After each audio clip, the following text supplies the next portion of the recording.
اعوذ باللہ من الشیطان اللعین الرجیم بسم اللہ الرحمن الرحیم الحمد للہ وکفا وسلام علی عبادہ الذین اصطفیٰ. درود بھیجیے محمد وعلیہ.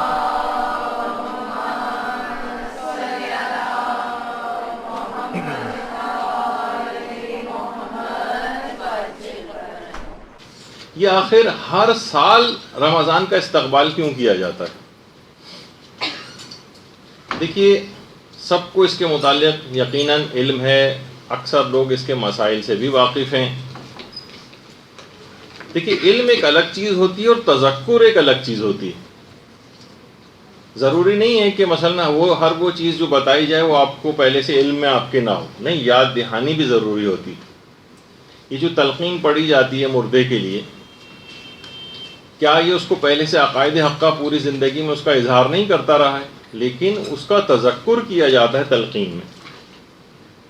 پیغمبر اسلام ختم مرتبت صلی اللہ علیہ وسلم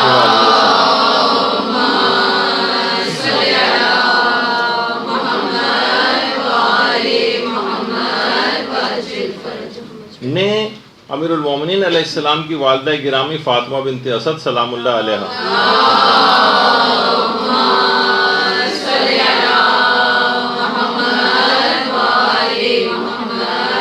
نے ان کی قبر کے پاس کھڑے ہو کر جو پیغمبر نے کلمات ارشاد فرمائے تھے کہ تمہارا بیٹا لا جعفر ولا عقیل، نہ عقیل نہ جعفر بلکہ تمہارا بیٹا علی ابن ابی طالب. یعنی وہ تذکر اور یاد دہانی کے طور پر کہ تمہارا امام کون ہے، تو اس کی تذکر اور یاد دہانی پیغمبر نے کرائی. یہ نہیں کہ حضرت فاطمہ بنت اسد اس عقیدے کی حامل نہیں تھی، ان کو پتہ نہیں تھا اور پیغمبر پہلی دفعہ بتا رہے تھے، جیسے کہ اکثر لوگ سمجھتے ہیں کہ اس کا اظہار کیا تو اس کا مطلب ہے اس کا اعتقاد نہیں رکھتی تھی. تو یہ تذکر ہوتا ہے، یاد دہانی ہوتی ہے. تو معلوم ہے اگرچہ کہ رمضان کی اہمیت سے بھی آپ واقف ہیں، اس کے مسائل سے بھی واقف ہیں، لیکن پھر بھی یاد دہانی ضروری ہے کہ آپ کے پاس ایک چیک لسٹ رہے کہ کہیں ایسا نہ ہو کہ اتنی اہم مہینہ آپ کے ہاتھ سے نکل جائے اور کوئی چیز ایسی رہ جائے کہ جس پر آپ عمل نہ کر سکیں. دیکھیے، سب سے بہترین طریقہ، کیونکہ ہمارا عنوان ہی استقبال رمضان کے بہترین طریقے، سب سے بہتر طریقے سے استقبال رمضان کا اس وقت ہوگا کہ جب آپ توبہ سے اس کا آغاز کریں گے. توبہ، گناہوں سے توبہ. یقیناً انسان اتنا زیادہ اپنے آپ کو گناہوں کے مقابلے میں بعض اوقات کبھی اس کو ایسا لگ رہا ہوتا ہے کہ جیسے میں بس اب تو پکا جہنمی ہو گیا، گناہ مجھ سے چھوٹتے ہی نہیں ہیں. لیکن بہرحال توبہ ایک ایسی اس کو امید دلاتی ہے پروردگار کی طرف سے، ایسا ایک حسن ظن کا اس کے اوپر اثر ہوتا ہے کہ اس کو ایک امید بن جاتی ہے کہ میں بخشا جا سکتا ہوں. تو ہمیشہ سچی توبہ سے اس مہینے کا آغاز کرنا چاہیے، سچی توبہ سے. یعنی اگر آپ نے توبہ نہیں کی، پچھلے رمضان کی طرح سے اس دفعہ بھی رمضان آئے گا اور گزر جائے گا اور ہم توبہ اور استغفار کی طرف مائل نہیں ہوئے، پکا اور مصمم ارادہ نہیں کیا گناہوں کو چھوڑنے کا، تو یقین کیجئے کہ پھر رمضان کوئی خاطر خواہ آپ کو فائدہ نہیں پہنچائے گا اور ایسے ہی گزر جائے گا جیسے سابقہ سالوں میں گزرا ہے. ہمارے ایک آیت اللہ گزرے ہیں، بڑے عرفا میں ان کا شمار ہوتا تھا، آیت اللہ شیخ محمد بہاری. یہ فرماتے تھے کہ دیکھیں، اگر کوئی شخص زہر کھا لیتا ہے تو اس کا معدہ صاف کیا جاتا ہے، اسٹمک واش کیا جاتا ہے، ورنہ ہلاکت کا خطرہ بڑھ جاتا ہے. گناہ بھی زہر کی مانند ہے اور توبہ اس کا اسٹمک واش ہے. یعنی اس میں جتنی تاخیر آپ کریں گی توبہ کرنے میں، ہلاکت کا امکان اتنا ہی بڑھتا چلا جائے گا. جب یہ توبہ کو واجب فوری کہا جاتا ہے، ادھر گناہ اور ادھر توبہ ہونی چاہیے اگلے سیکنڈ میں. اسلام تو اس کا تقاضا کرتا ہے. اچھا، اب جتنی تاخیر ہوگی توبہ میں، جیسے زہر کھانے کے بعد علاج میں جتنی تاخیر ہو اتنا ہلاکت کا امکان بڑھتا. اس میں ہلاکت اخروی ہے، اس میں فوری توبہ کرنی ہوتی. اور یہاں پر توبہ نہ کیا جائے تو روح کی موت کا امکان ہوتا ہے. ویسے موت نہیں ہے لیکن ایک روحانی طور پر انسان مردہ ہوتا چلا جاتا ہے. اچھا، کوئی بار بار گناہ کرے اور پھر توبہ کرے، گناہ کرے توبہ کرے، کھیل ٹائپ کا بنا لے. ایسے ہی جیسے کوئی زہر کھائے اور پھر اسٹمک واش کرانے جائے، پھر زہر کھائے، پھر اسٹمک واش کرانے ہسپتال جائے، تو یقیناً کچھ نہ کچھ مقدار اس کی زہر کے اندر رہ جائے گی اور پراپر علاج کے باوجود بھی اس کی موت واقع ہو سکتی ہے.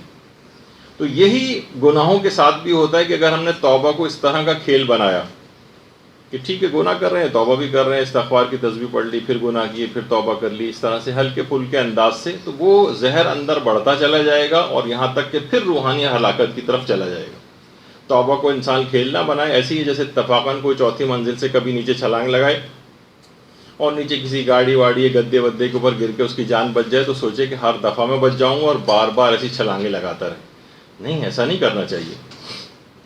اچھا، اب کوئی اسی طریقے سے علماء مثال دیتے ہیں کہ اگر بازار میں مثلا زہر کی دوا موجود ہے، ہمیں پتہ ہے کہ میڈیکل اسٹور میں زہر کی دوا موجود ہے، تو کتنا احمق ہوگا وہ شخص کہ وہ زہر کی دوا کیونکہ موجود ہے تو میں زہر پیتا رہوں۔ کیونکہ دیکھیے توفیق توبہ بھی اس سے سلب ہو جائے گی اگر وہ بار بار گناہ کرتا رہے گا۔ ہو سکتا ہے کہ اسے توفیق توبہ بھی نہ ملے، ہو سکتا ہے جب وہ مارکیٹ میں پتہ کرنے جائے تو دوا دستیاب نہ ہو زہر کی، تو یہ سراسر حماقت ہے۔ تو سچی توبہ سے اس کا استقبال ہونا چاہیے رمضان کا، سچی توبہ سے، تب یہ رمضان آپ کو بھرپور فائدہ دے گا، اور یہ رمضان آپ کو عذاب آخرت سے نجات دلوائے گا، اور باقاعدہ عذاب آخرت سے نجات دلانے کا یہ اعلان کر کے جاتا ہے رمضان۔ لیکن آپ جتنی بھی سچی اور پکی توبہ کر لیں، ایک دشمن آپ کے گھر میں ایسا موجود ہے جو آپ کی اس توبہ کو کارگر ہونے نہیں دیتا، آپ کے ارادے کو مسمم ہونے نہیں دیتا۔ وہ ایک ٹی وی اسکرین کی صورت میں آپ کے پاس گھر کے اندر موجود ہے۔ یہ آپ کے تمام توبہ کے جتنے بھی آپ ارادے کرتی ہیں ان سب کو باطل کرتا ہے۔ اب مجھے نہیں پتا آپ لاکھ اس کے لیے دلائل دیں، لاکھ آپ کہیں کہ کیا کریں، اس سے تو پیچھا چھوٹ ہی نہیں سکتا ہے۔ نہیں چھوٹ سکتا ہے، جیسے کوئی کہے کہ بھئی میں کیا کروں، یہ تو سب پالیوشن بھی بہت ہے، سب کچھ اسی کے اندر ہی مجھے رہنا ہے، ہلاک ہو جاؤں گا تو ہو جاؤں گا، کیا کر سکتا ہوں۔ تو ٹھیک ہے، اگر ہلاکت اخروی کے متعلق اتنا اطمینان کسی کو ہے کہ ہو جائے تو ہو جائے، روحانیت برباد ہو تو ہوتی رہے، تو ان تمام چیزوں کو آپ کو کنٹرول کرنے کی ضرورت ہے۔ ابھی رمضان بھی آ رہا ہے، اس کے اندر کتنے فسق و فجور والے پروگرامز دن و رات گھر کے اندر اس طرح سے لگے رہیں گے، اور کون کون سے رمضان کے شوز اس کے اندر آئیں گے اور اس میں آپ گرفتار ہوں گے، تو یہ آپ کی توبہ کو بار بار توڑوائے گا۔ اب آپ خود اپنے طور پر اس سے نمٹیے کس طریقے سے کرنا ہے، اور آپ کو خطرے کی نشاندہی کر دی کہ توبہ کا یہ سب سے بڑا دشمن تو آپ کے گھر میں موجود ہے۔ اچھا، اب ایک چیز اور بھی کہتے ہیں لوگ کہ بھئی چھوٹے چھوٹے گناہ ہیں تو ہو ہی جاتے ہیں۔ دیکھیے ایسے ہی ہے جیسے آپ کہیں کہ ٹھیک ہے میں بڑے بڑے اژدہوں سے نہیں کٹوا رہا، آیت اللہ دست غیب شیرازی مثال دیتے تھے، تو آپ کو بڑے اژدہوں سے نہیں کٹوانا آپ کو پسند، تو کیا آپ کبھی پسند کرتے ہیں کہ میں چھوٹے سانپوں سے کٹوا لوں اپنے آپ کو؟ تو گناہ کبیرہ اگر آپ خدا نخواستہ، اور بلکہ بڑی اچھی بات ہے کہ اگر خدا کرے کہ گناہ کبیرہ سے انسان اپنے آپ کو بچا لے، تو گناہ صغیرہ کو انجام دینا اس اطمینان کے ساتھ کہ چھوٹے موٹے گناہ تو ہو جاتے ہیں، ایسے ہی جیسے کوئی کہے کہ چھوٹے موٹے سانپوں سے کٹوانے میں اور ڈسوانے میں تو کوئی ایسا مذائقے کی بات نہیں۔ آیت اللہ محمد تقی عاملی، یہ بڑے بڑے ہمارے علماء دیکھیے کیسی کیسی گفتگو کر کے گئے ہیں، باتیں کر کے گئے ہیں، وہ خود فرماتے ہیں کہ 5-6 وجوہات ایسی ہیں کہ جس سے ہر صغیرہ گناہ بھی کبیرہ گناہ میں بدل جاتا ہے۔ آپ اس طور پر مطمئن نہ رہیں کہ تو چھوٹے موٹے گناہ صغیرہ گناہ ہو جاتے ہیں۔ فرماتے ہیں کہ سب سے پہلے تو چیز ہے گناہوں پر اصرار۔ آپ ایک گناہ کو بار بار کیے چلی جا رہی ہیں، چھوٹے گناہ کا اگر اول تو چھوٹا اور بڑا گناہ خود ایک الگ بحث ہے کہ کوئی گناہ چھوٹا بھی ہو، پروردگار کی تمام نافرمانیاں بڑی، چھوٹی نافرمانی اور بڑی نافرمانی دیکھیں کس ذات کی خلاف ورزی ہو رہی ہے، کس کے احکام کی۔ تو گناہوں پر اصرار کرنا، مصر ہونا، بار بار انجام دینا، خود اس کو کبیرہ بنا دیتا ہے۔ آپ جس کو صغیرہ سمجھ رہی ہیں وہ کبیرہ بن رہا ہے، یہ کبیرہ بن جائے گا۔ دوسرا، گناہ کو چھوٹا سمجھنا، استحقار الذنب، بس حقیر سمجھنا، ارے یہ تو ہو ہی جاتا ہے، یہ خود اس کو کبیرہ بنا دیتا ہے، یہ گناہوں کو حقیر سمجھنا۔ تیسری چیز فرماتے تھے کہ گناہ کر کے خوشی محسوس کرنا، گناہ کر کے خوشی محسوس کرنا۔ عام طور پر آدمی بڑا خوش ہوتا ہے، کوئی بھی اس قسم کا خراب پروگرام اس نے ٹی وی کے اوپر دیکھا، رقص و موسیقی پروگرام دیکھے، خوشی سے اس کو محسوس ہو رہی ہے۔ کوئی اس نے گھر پہ ایسی تقریب منعقد کی مکس گیدرنگ والی، گناہ کر کے خوشی محسوس کر رہا ہے۔ ورائٹی پروگرام گھر کے اوپر رکھا، مہندی اور تقریب کے اندر خوب فسق و فجور ہوا، لوگوں کو بڑا ہلہ گلا مزہ آیا، گناہ کر کے خوشی محسوس کر رہا ہے، یہ خود اس کو کبیرہ بناتا ہے۔ فرماتے ہیں، اور یہ بھی روایات کے اندر آئی ہے یہ بات کہ جو ہنستے ہوئے گناہ کرے گا وہ روتے ہوئے جہنم میں داخل ہوگا۔ تو ان چیزوں کو انسان کو سمجھنا چاہیے۔ گناہ کو ظاہر کرنا یہ خود کبیرہ بنا دیتا ہے، گناہوں کو ظاہر کرنا۔ کوئی ایک گناہ کیا، اب اس کو دوسروں کے سامنے ظاہر کر رہے ہیں۔ بہت ساری روایات کے اندر خود یہ تمام باتیں، یہ چار جو آپ کے سامنے چیزیں پیش کی ہیں، تو خود روایات کے اندر ہی آئیں، لیکن اب اتنا وقت نہیں کہ ان سب کو پڑھا جائے، لیکن بہرحال وہ علماء نے ان روایات ہی سے ماخوذ یہ اقوال ہیں ان۔ پانچویں چیز کہ جس سے گناہ، چھوٹے گناہ بھی بڑے گناہوں میں بدل جاتے ہیں، لوگوں کو گناہوں کی دعوت دینا۔ ایسی تقریب آپ نے گھر میں رکھی، مکس گیدرنگ ٹائپ کی، اب لوگ چاہیں نہ چاہیں اس کے اندر آ کر گناہ کے اندر مبتلا ہو ہی جا رہے ہیں۔ تو اس کا مطلب یہ ہوا کہ لوگوں کو گناہوں کی طرف دعوت دینا، یہ خود اگر اس طرح سے لوگوں کو بلایا جائے اس کے اندر، تو خود ایک بڑے کبیرہ گناہ کے اندر بدل جائے گا۔ اور چھٹی چیز، تقی عاملی فرماتے تھے، گناہ کے سلسلے میں تواضع اور انکساری اختیار کرنا۔ جس طرح انسان نیکیوں اور اچھائیوں کا کبھی تذکرہ ہوتا ہے تو وہ تواضع انکساری کا اظہار کر رہا ہوتا ہے، لوگ گناہوں کے اوپر تواضع انکساری کا اظہار کر رہے ہوتے ہیں۔ ماشاءاللہ آپ کی فلم اس دفعہ کتنی کامیاب رہی، جی اللہ کا شکر ہے، بس میں تو اتنے اچھا کام نہیں کر سکتی اتنا فلاں پرانے اداکار کر۔ آپ ٹی وی کے اوپر دیکھتی ہیں گناہوں کے سلسلے میں بڑے عجز و انکساری کا اظہار ہو رہا ہوتا ہے، بڑی تعریفیں ان کی ہو رہی ہوتی ہیں اور وہ عاجزی کا اظہار کر رہے ہوتے ہیں گناہوں کے، جبکہ نیکیوں کے لیے یہ چیزیں پہلے دیکھنے میں آتی تھی۔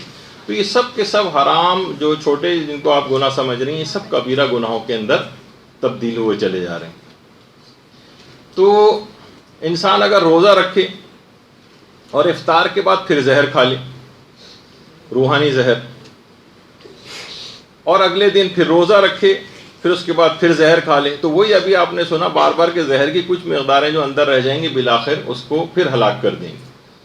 اور یہ کہ انسان بالکل امیون ہو جائے گا، اس کو پھر گناہ کا احساس بھی ختم ہو جائے گا، اسے گناہ بھی نہیں لگے گا، جیسے کہ آج کل عام طور پر ہو گیا۔ تو اچھا، گناہوں کے دیکھیے اثرات ایسے ہیں کہ اگر یہ آپ اس کو ایسا معمولی چیز نہ سمجھیں کہ بس ٹھیک ہے گناہ کہیں لکھا گیا فرشتوں، اور یہ آپ کی تمام زندگیوں کے اوپر اثر انداز ہو رہے ہیں۔ بلکہ آیت اللہ مشکینی، جن کی وہ ہدیت الشیعہ جو کتاب بھی ہے اردو میں، آیت اللہ مشکینی فرماتے تھے کہ گناہوں کے اثرات فقط انسان کے اوپر ہی نہیں ہوتے، آپ سمجھیں کہ صرف انسان پہ ہوتے ہیں، بلکہ کہہ رہے تھے کہ اس میں بہت ساری اور بھی چیزیں شامل ہو جاتی ہیں۔ مثلا اولاد کے اوپر بھی اس کے اثرات ہوتے ہیں، رشتہ داروں کے اوپر اس کے اثرات ہوتے ہیں، زراعت اور فصلوں کے اوپر اس کے اثرات ہوتے ہیں، سمندروں کے اوپر اس کے اثرات ہوتے ہیں، کس طریقے سے جو سونامی آتے ہیں، زمین کے اوپر اثرات ہوتے ہیں کہ زلزلے وغیرہ آتے ہیں۔ تو فرماتے تھے ان تمام چیزوں کے اوپر قدرتی آفات میں سے اکثر کا سبب روایات کے اندر جو گناہوں کی کثرت بتائی گئی، حتیٰ کہ فرماتے تھے گناہوں کے اتنے اثرات ہیں کہ فرشتوں تک کے اوپر اثر انداز ہوتے ہیں۔ وہ کیسے؟ وہ کہتے ہیں کہ فرشتے اس جگہ سے اتنا اثر لیتے ہیں کہ ان جگہوں سے رخصت ہونے لگتے ہیں۔ مثلا گھر کے اندر جہاں یہ فسق و فجور، حرام اور اس طرح کی سب چیزیں ہوتی ہیں، وہاں سے ملائکہ فرار اختیار کرتے ہیں، ان گھروں سے وہاں سے چھوڑ کر چلے جاتے ہیں۔ شیاطین کو اٹریکٹ کرتے ہیں گناہ، ملائکہ چھوڑ کے جاتے ہیں اور شیاطین ان کی جگہوں کے اوپر آ جاتے ہیں۔ اب سوچیں کہ گھر میں جو لڑائی جھگڑے، ہنگامے، ایک دوسرے کے خلاف باتیں، غیبتیں، فسق و فجور، یہ سب کچھ جو ہو رہا ہے گھروں کے اندر، اس کی ایک بہت بڑی وجہ یہ ہے کہ ان گناہوں کے اثرات ہیں کہ فرشتوں نے وہاں سے کوچ کر لیا ہے اور ان کی جگہ پر اس وقت شیاطین آ کر بیٹھ گئے۔ تو وہ ہر وقت کے وسوسے، ہر وقت کی دلوں کے اندر بدگمانیاں اور برائیاں، وہ سب پھر شیاطین پیدا کرتے ہیں۔ تو علماء فرماتے ہیں کہ لہٰذا گناہوں کے مقابلے میں شجاعت کا اظہار کرنا چاہیے۔ ہم یہ دیکھ رہے ہیں کہ ساری شجاعت ہم نے اپنے رشتہ داروں کے اوپر لگائی ہوئی، ساری شجاعت۔ دین کے لیے کوئی شجاعت نہیں ہے کہ دین کے لیے شجاعت سے کام لیں، برائیوں کے مقابلے میں شجاعت سے کام لیں۔ وہاں سے ہم یہ دیکھتے ہیں کہ سارے افراد بیک فٹ پہ چلے جاتے ہیں۔ مثلا کبھی شادی بیاہ کا کوئی مسئلہ ہوتا ہے، دیندار افراد عام طور پر دیکھنے میں آتا ہے کہ جب کسی کے یہاں شادی ہوئی وہ فوراً دب جاتے ہیں، گناہ گار حرام تقریبات منعقد کرتے ہیں، مکس گیدرنگ کرتے ہیں اور حاوی ہوتے چلے جاتے ہیں اور اپنے آگے کسی کو چلنے نہیں دیتے. گناہ گار گناہ کے لیے شجاعت اختیار کر رہا ہے، اگر اس کو شجاعت ہی کہا جائے. اور جو دیندار ہیں ہم وہ دیکھتے ہیں ساری زندگی کی مثلا باپردہ عورت ہوتی ہے، وہ شادی کی تقریب میں نامحرموں کے ساتھ بے حجاب ہو کر جانے لگتی ہے، میک اپ کر کے جانے لگتی ہے، مکس گیدرنگ کے اندر جاتی ہے. دیکھیے بہت ساری چیزیں ایسی ہیں کہ جو بغیر لڑے جھگڑے بھی، بدمزگی کیے بغیر بھی معاملات طے ہو سکتے ہیں. لیکن ہم اس پوری اس تقریب کو بالکل آخری دن کے اندر بدمزگی کے لحاظ سے دیندار افراد بھی طے کر دیں گے، وہ اسی دن ہی کچھ گڑبڑ کرنی. بھائی اپنی ذہانت کو استعمال کریں کہ پہلے سے کیسے ان معاملات کو طے کریں کہ حرام کاریاں نہ ہوں. تو شجاعت دکھائیں، بات کریں. بہت ساری بلکہ دلہن کا متعلق مجھے معلوم چلا کہ اس نے بڑی شجاعت دکھائی، شرائط رکھیں کہ کوئی نامحرم وہاں پر نہیں آئے گا، میں مثلا میرا میک اپ ہوگا، اور اس نے اپنی باتوں کو منوایا. اور اس کے بعد بھی چند لوگوں نے اگر خلاف ورزی کی کوشش کی تو دلہن اٹھی اور منہ دھو کر اور چادر وادر پہن کر جو ہے بیٹھ گئی. تو اگرچہ آپ کو بہت سی اس قسم کی باتیں لگتی ہیں کہ نہیں بھائی کوئی بات نہیں، تو وہ کیا ہوتا ہے کہ دیندار افراد بھی شجاعت کا مظاہرہ کرنے کے بجائے دبتے چلے جاتے ہیں. تو کیا ہوا کہ گناہ گار اس کے مقابلے میں بڑھتے چلے جاتے ہیں. تو کوئی بھی آج کل اتنی سہولیات اور آسانیاں جبکہ ہمارے پاس موجود ہیں دین پر عمل کرنے کے لیے، لیکن تب بھی کوئی بھی شجاعت دین کے لیے دکھانے کو تیار نہیں. جبکہ صاحبان ایمان نے شدید ترین ادوار کے اندر بھی دین پر کیسا عمل کر کے دکھایا. روایات میں ملتا نہیں ہے کہ شہداء کے ساتھ جب کوفے کے بازاروں سے گزر رہے تھے تو ابن زیاد کا جو بھائی تھا، سگا بھائی، اس تک نے شجاعت کا مظاہرہ کیا تھا اور کہا تھا کہ کاش تمام آل زیاد آج ہلاک ہو جاتے مگر فاطمہ کا لال شہید نہ ہوتا. اسے معلوم تھا میرا بھائی ابن زیاد کتنا ظالم ہے، لیکن ان ظالموں کے ایسے افراد انہوں نے بھی کچھ نہ کچھ زبان کھولی ہے. اس وقت ابن زیاد کی خود بیوی نے آواز اٹھائی ہے، روایتوں کے اندر تذکرہ. یزید کی بیوی نے اس کے اوپر اعتراضات کیے تھے، اتنے مظالم اپنے شوہر کا اتنے ظلم دیکھنے کے باوجود. خولی کی بیوی نے شجاعت کا مظاہرہ کیا تھا.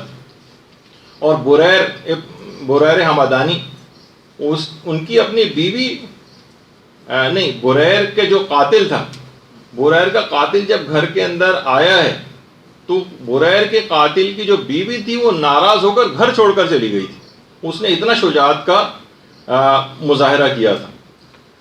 یزید کا بیٹے تھا، اس نے کیا کہا تھا؟ اس نے شجاعت کا مظاہرہ کیا تھا اور کہا تھا کہ کاش میں پیدا ہی نہ ہوا ہوتا کہ بنو امیہ کی نسل سے ہونے کی میں ذلت کو برداشت کرتا. تو ان سب افراد نے جانوں کے خطروں کے باوجود آواز اٹھائی. آج ہم یہ دیکھتے ہیں کہ ہم ذرا سی بھی معمولی اور چھوٹی اور آسانی سے چھوٹ جانے والے گناہوں کے سلسلے میں بھی ذرا سا بھی جرت کا مظاہرہ نہیں کرتے، ان کو چھوڑنے کے لیے ذرا سی اپنے اوپر سختی نہیں اٹھاتے. ابھی کتنے مسلسل سوالات ہم دیکھتے ہیں کہ علماء کے پاس بھی جاتے ہیں، مدرسے کا جو پیج ہے اس کے اوپر بھی بے تحاشا اس قسم کے سوالات آتے ہیں. والدین کیا آ رہے ہیں، لڑکے اور لڑکیوں کیا آ رہے ہیں کہ بھئی جناب گرمی بہت ہے، ہم سے روزہ نہیں رکھا جاتا، ہمیں مثلا آفس جانا ہے، کسی کو یونیورسٹی جانا ہے، کسی کو کالج جانا ہے. یعنی کہ کتنے ادوار کے اندر کیسے کیسے لوگوں نے مظالم اٹھا کر دین کے اوپر عمل کیا ہے، جانیں دی ہیں، گھر بار لٹائے ہیں، اور ہم اتنے معمولی سے صرف روزہ رکھنے کو کہا جا رہا ہے، ٹھنڈوں کے اندر بیٹھے ہوئے ہیں، پنکھوں کے اندر بیٹھے ہوئے ہیں، اے سیوں کے اندر بیٹھے ہوئے ہیں، تب بھی ان سے روزہ اور رکھنا اور دین کے اوپر عمل کرنا مشکل ہو رہا ہے. تو دیکھیے گناہوں پر مصر ہونے کے ساتھ یہ رمضان فائدہ نہیں دے گا. اس کے مقابلے میں ایک جرت کا اظہار کرنا پڑے گا، مصمم ارادہ کرنا پڑے گا، پکا ارادہ کرنا پڑے گا کہ میں اب گناہ کوئی نہیں کروں گی. جب تک یہ پکا ارادہ نہیں ہے تو یقین جانی کہ رمضان کوئی خاطر خواہ آپ کو فائدہ نہیں دے گا جب تک کہ توبہ سچی توبہ نہ. آیت اللہ جواد عاملی نے ایک بڑی اچھی بات کہی ہے کہ جو بھی اپنے امام کے اوپر اعتقاد رکھتا ہے، نیک اعمال بھی کبھی کبھار چلیں اس سے ہو جاتے ہیں، لیکن جس طریقے سے امام کی اطاعت کرنی چاہیے مقام اطاعت کے اندر وہ فیل نظر آتا ہے. اعتقاد ہے، ٹھیک ہے، ہمارا اعتقاد ہے کہ ہمارے امام ہیں، لیکن وہ اپنے عمل سے امام کے قلب کو غمگین کرتا ہے. کوئی مثلا عورت ہے، وہ خود کو اپنے آپ کو کنیز زہرا کہتی ہے، لیکن بے حجابی کے ذریعے حضرت زہرا کے قلب نازنی کو مجروح کرتی ہے، ان کو زخمی کرتی ہے، ان کے دل کو غمزدہ کرتی ہے.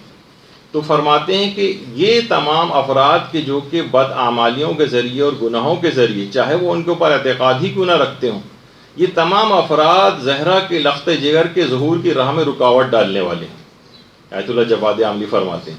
اور ایسے افراد یہ بہت بڑے خطرے سے دوچار ہونے والے ہیں.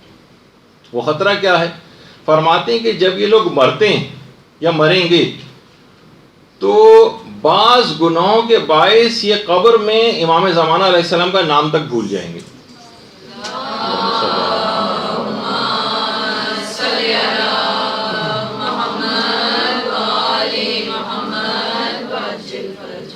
ان کی جدہ حضرت زہرا سلام اللہ علیہا کا نام بھول جائیں گے. اور بعض روایات میں یہ ہے کہ جب منکر و نکیر آ کر سوال کریں گے تو ایسے ہی بد عمل قسم کے افراد یہاں تک نوبت آئے گی کہ پیغمبر اسلام تک کا نام بھول جائیں گے.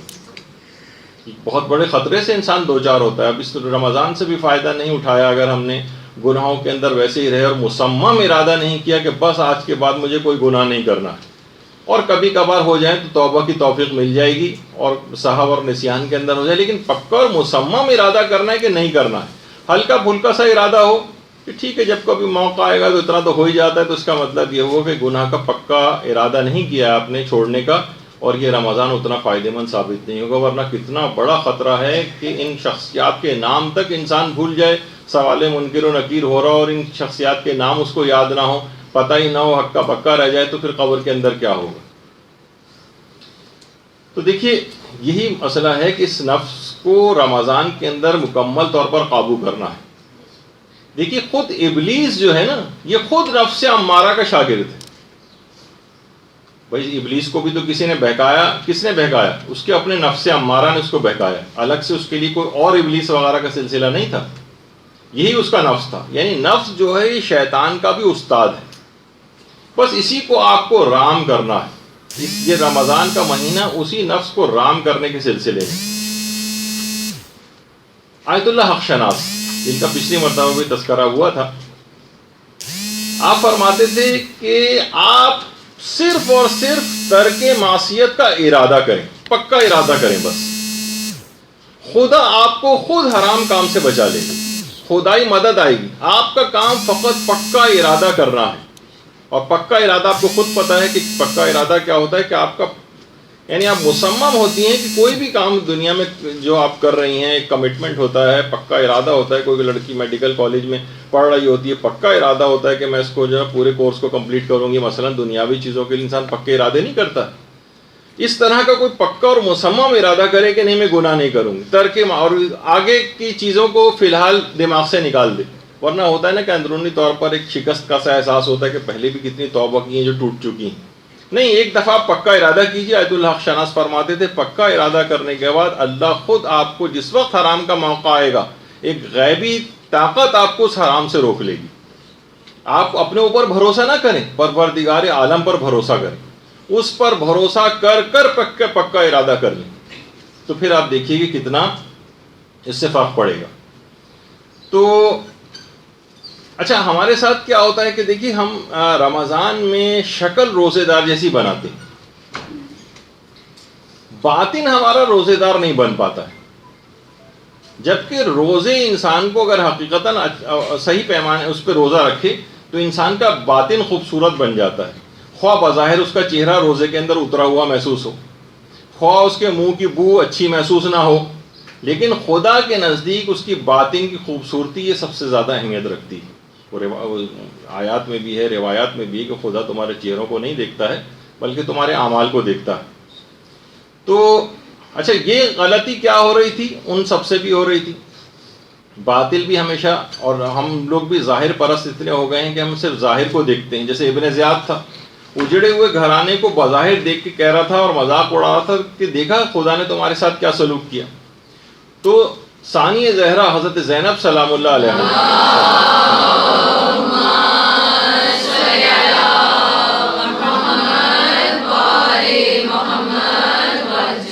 اس وقت کیا کہا تھا؟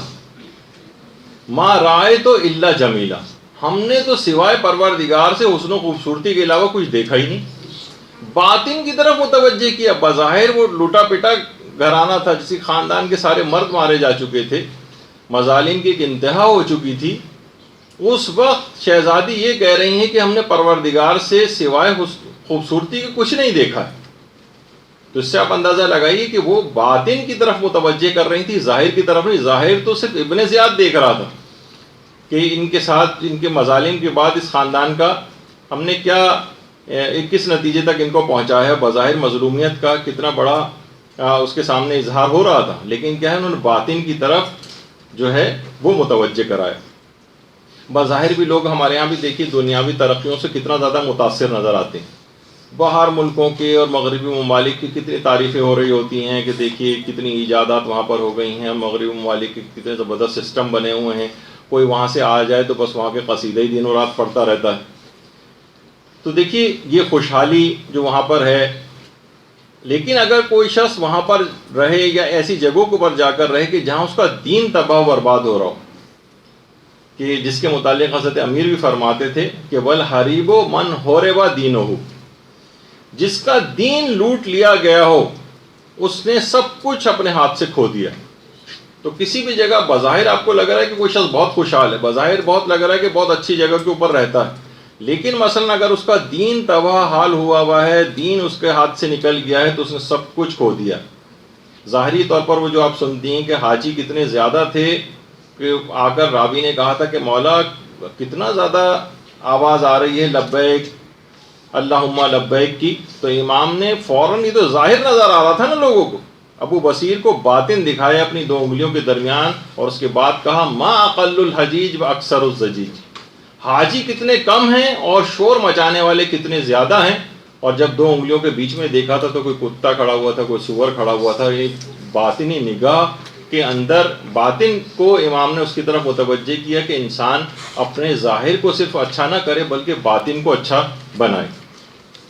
تو بظاہر ہم یہ کرتے ہیں، خواتین کرتی ہیں کہ صرف میک اپ کر لیا، شکل اپنی اچھی بنا لی، اپنے اچھے کپڑے جو ہے وہ انہوں نے اچھے کر لیے۔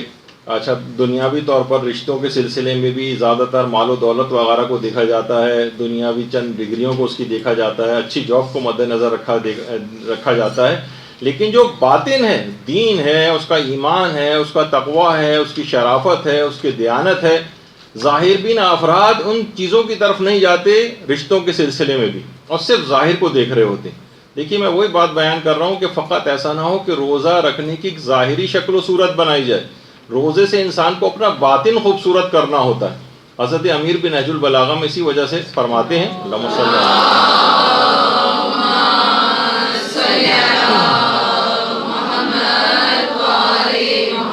اور اولیاء خدا کی تاریخ یہی بیان کر رہے ہیں کہ وہ باطن دنیا کی طرف نگاہ کرتے ہیں، وہ صرف ظاہری دنیا نہیں۔ ابھی جو میں نے مثال دی کہ لوگ بہت سارے ایسے فسق و فجور والی جگہوں کے اوپر یا دین خراب ہو رہا ہوتا ہے، اس کے صرف ظاہری طور پر اس کو دیکھ رہے ہوتے ہیں۔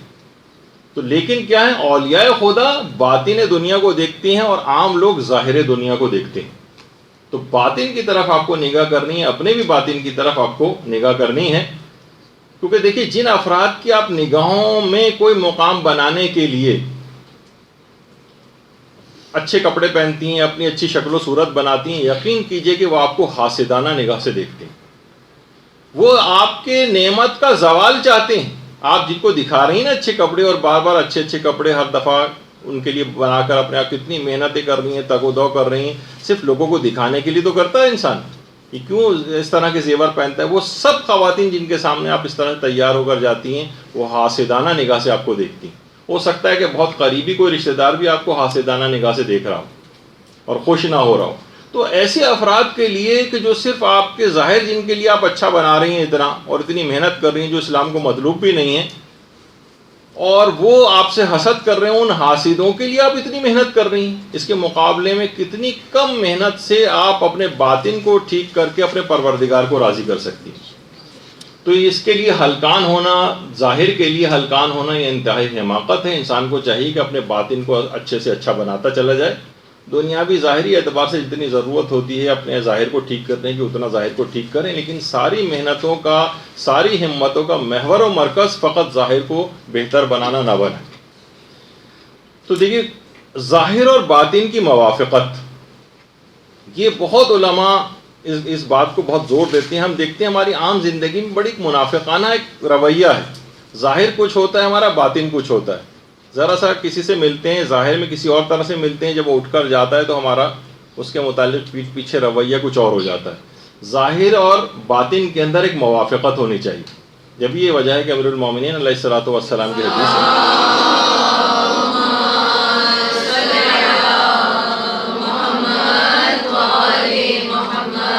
فرماتے ہیں انسان کے لیے کتنی بری بات ہے کہ اس کا باطن مریض ہو اور ظاہر خوبصورت ہو.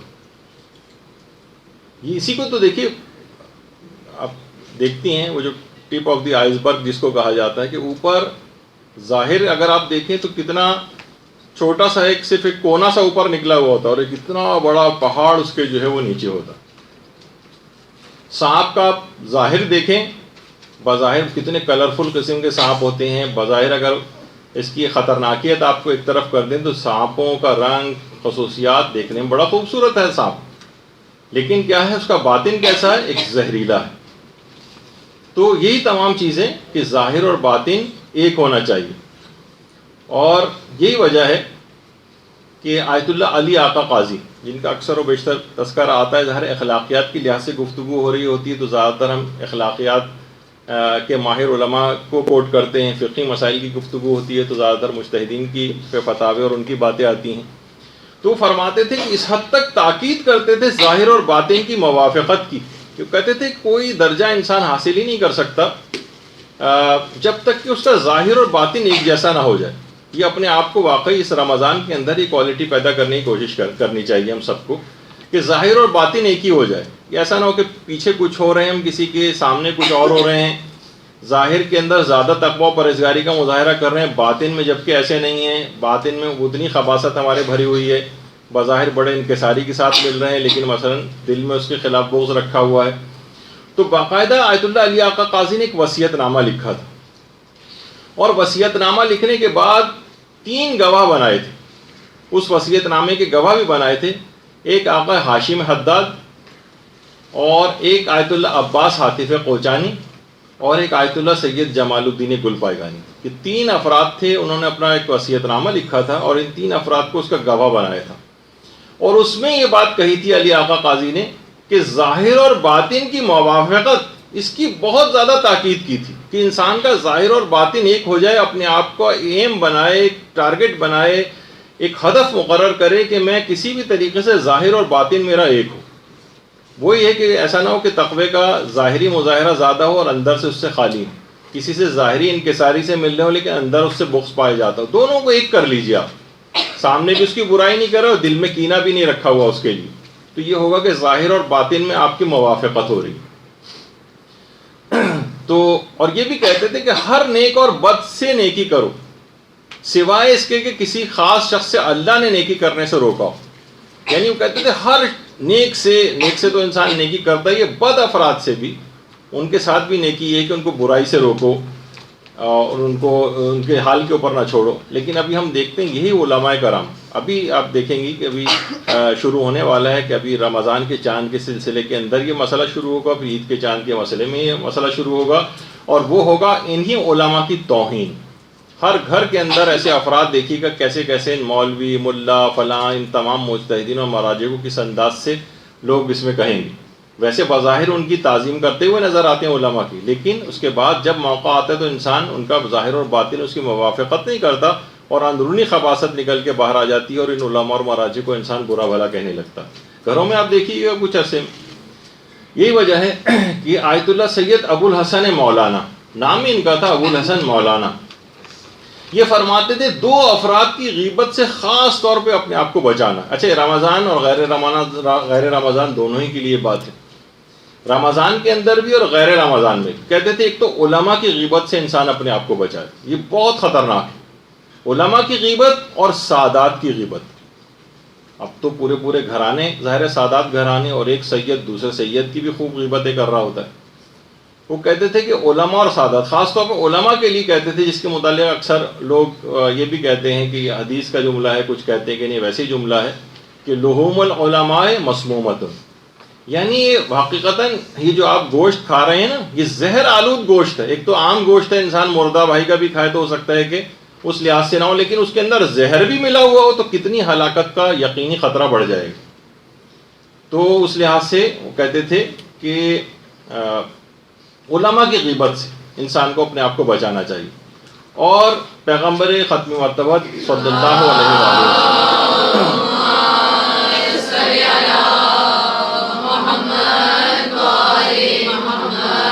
پیغمبر فرماتے تھے کہ جو شخص بھی فقیہ کا اکرام کرے گا، فقیہ کا، جس کے ہمارے سب سے زیادہ ان کی مذمتیں بھی شروع ہونے والی ہیں، وہ اس حالت میں اپنے پروردگار سے ملاقات کرے گا کہ اس کا پروردگار اس سے راضی و خوشنود ہوگا۔ یعنی اگر ایک فقیہ کی صرف عزت اکرام اس نے کیا، اور جو شخص بھی کسی فقیہ کی توہین کرے گا، خدا اس حالت میں اس سے ملاقات کرے گا کہ خدا اس سے ناراض ہوگا۔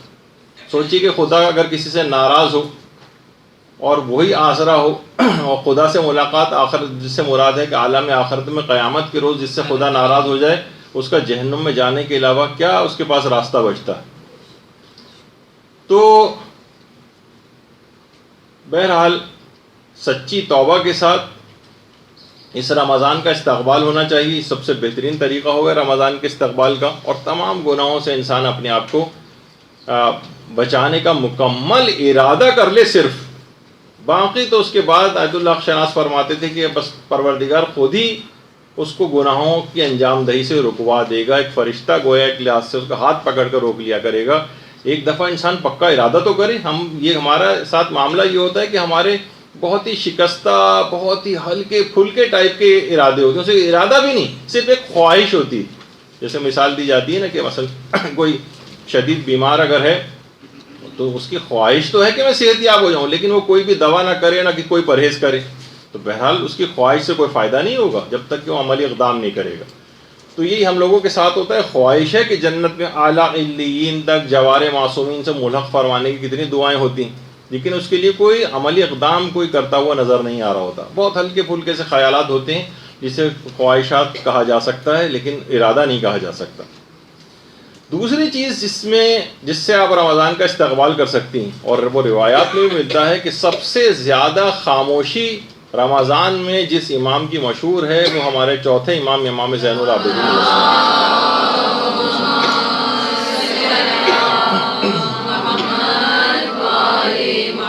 کے سوائے دعاؤں کے، اذکار کے، تلاوت قرآن کے اور امر بالمعروف اور نہی عن المنکر کے امام کی زبان پر کوئی اور بات دنیاوی آتی نہیں تھی۔ اتنا اپنے آپ کو اس کے اندر مصروف رکھتے تھے۔ تو اس رمضان کے استقبال کا ایک پورا مصمم بہترین، اگر آپ کو اس کا استقبال کرنا ہے تو مصمم ارادہ کیجئے کہ فضول گوئی سے اپنے آپ کو بچائیں گے۔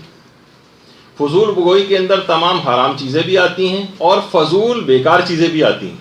ٹھیک ہے، اس کے اندر کوئی غیبت نہیں کی، کوئی تہمت نہیں لگائی، جھوٹ نہیں بولا آپ نے، لیکن زبان کو فضول قسم کی باتوں کے اندر آپ دیکھیں، خواتین کبھی آپ ریکارڈ کر کے دیکھ لیجیے جو عمومی گفتگو ہوتی ہے، یہ بھی بہت اچھی چیز ہے کہ آپ کو خود اندازہ ہوگا کہ ہم نے کتنا 1 گھنٹہ گفتگو ہم لوگوں نے بیٹھ کے کی، کتنا فضول وقت ضائع کیا ہے۔ کوئی ایک کام کی بات اس میں نہیں کی، بلکہ حرام سے بھی گفتگو پوری بھری، کہیں کسی کا مذاق اڑا دیا، کہیں کسی کی غیبت کر دی، کہیں کسی کی چغلی کر دی، کسی کا راز فاش کر دیا، کتنی ایسی چیزیں ہیں۔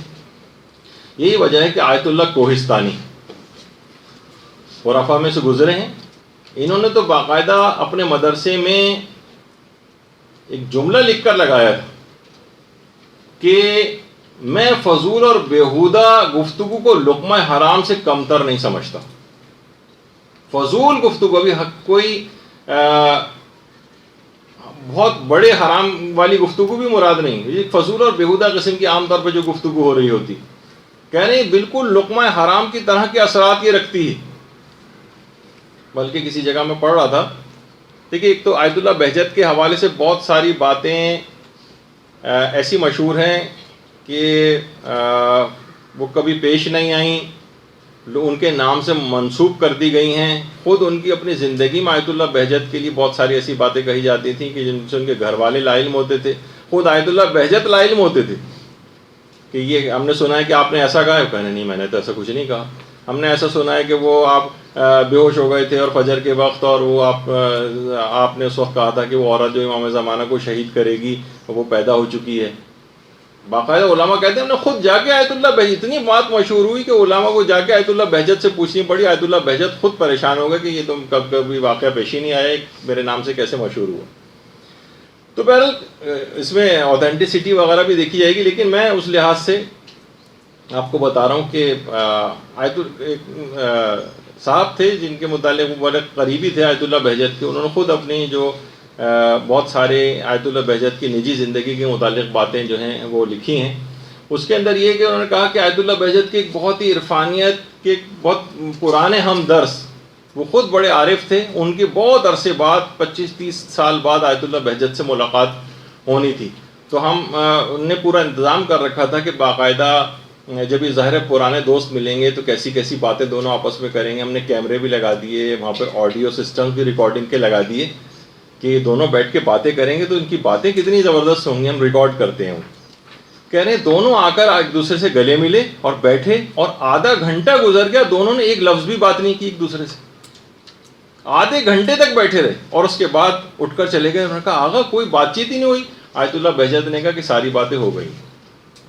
اب کس اعتبار سے انہوں نے کس طرح سے، یعنی اپنی زبان کو بھی ہلائے بغیر. یہ تو میں نے ایک ایسی مثال دی، عام طور پہ ہوتا ہے نا کہ ہمارے ہاں تو وہ والی مثال ہے کہ وہ کسی جگہ لطیفے میں پڑھ رہا تھا کہ خاتون خانہ بیوی شوہر کے پاس آ کے کہنے لگی ہماری شادی کی سالگرہ آ رہی ہے، ہمیں کیا کرنا چاہیے؟ تو انہوں نے کہا یہ کرنا چاہیے کہ اس عظیم سانحے کی یاد میں 10 منٹ کی خاموشی اختیار کرنی چاہیے. تو یہاں تو اس قسم کی خاموشی کی ہم لوگ جو بات کر رہے ہوتے ہیں، خاموشی سے مراد فضولیات اور بیہودہ گفتگو سے انسان اپنے آپ کو بچائے. تو عام باتوں کے اندر بھی اتنی بعض اوقات احتیاط ہم علماء میں دیکھتے ہیں کہ ایسا نہیں کہ بس آپس میں بیٹھے ہوئے ادھر ادھر کے قصے کہانیاں انہوں نے کر رکھے ہیں، اور جس طرح ہم آپس میں گفتگو کر رہے ہوتے ہیں تو اپنی زبان کو فضول باتوں بیہودہ باتوں سے بھی اپنے آپ کو بچاتے ہیں اور فضول گوئی سے بھی اپنے آپ کو بچاتے ہیں. تو دوسری چیز اس میں خاص طور پہ دیکھیے کہ زیادہ تر اپنی زبان کو استقبال کا بہترین استقبال شمار ہوگا رمضان کا، کہ اس دوران اگر آپ اپنی زبان کو فضول باتوں سے بالکل ایک طرف کر لیں اور سوائے اذکار کے، سوائے دعاؤں کے، سوائے ذکر الہی کے، سوائے تلاوت قرآن کے چوتھے امام کی سیرت پہ پوری عمل کرنے کی کوشش کریں تو بہترین استقبال رمضان کا آپ کا ہو.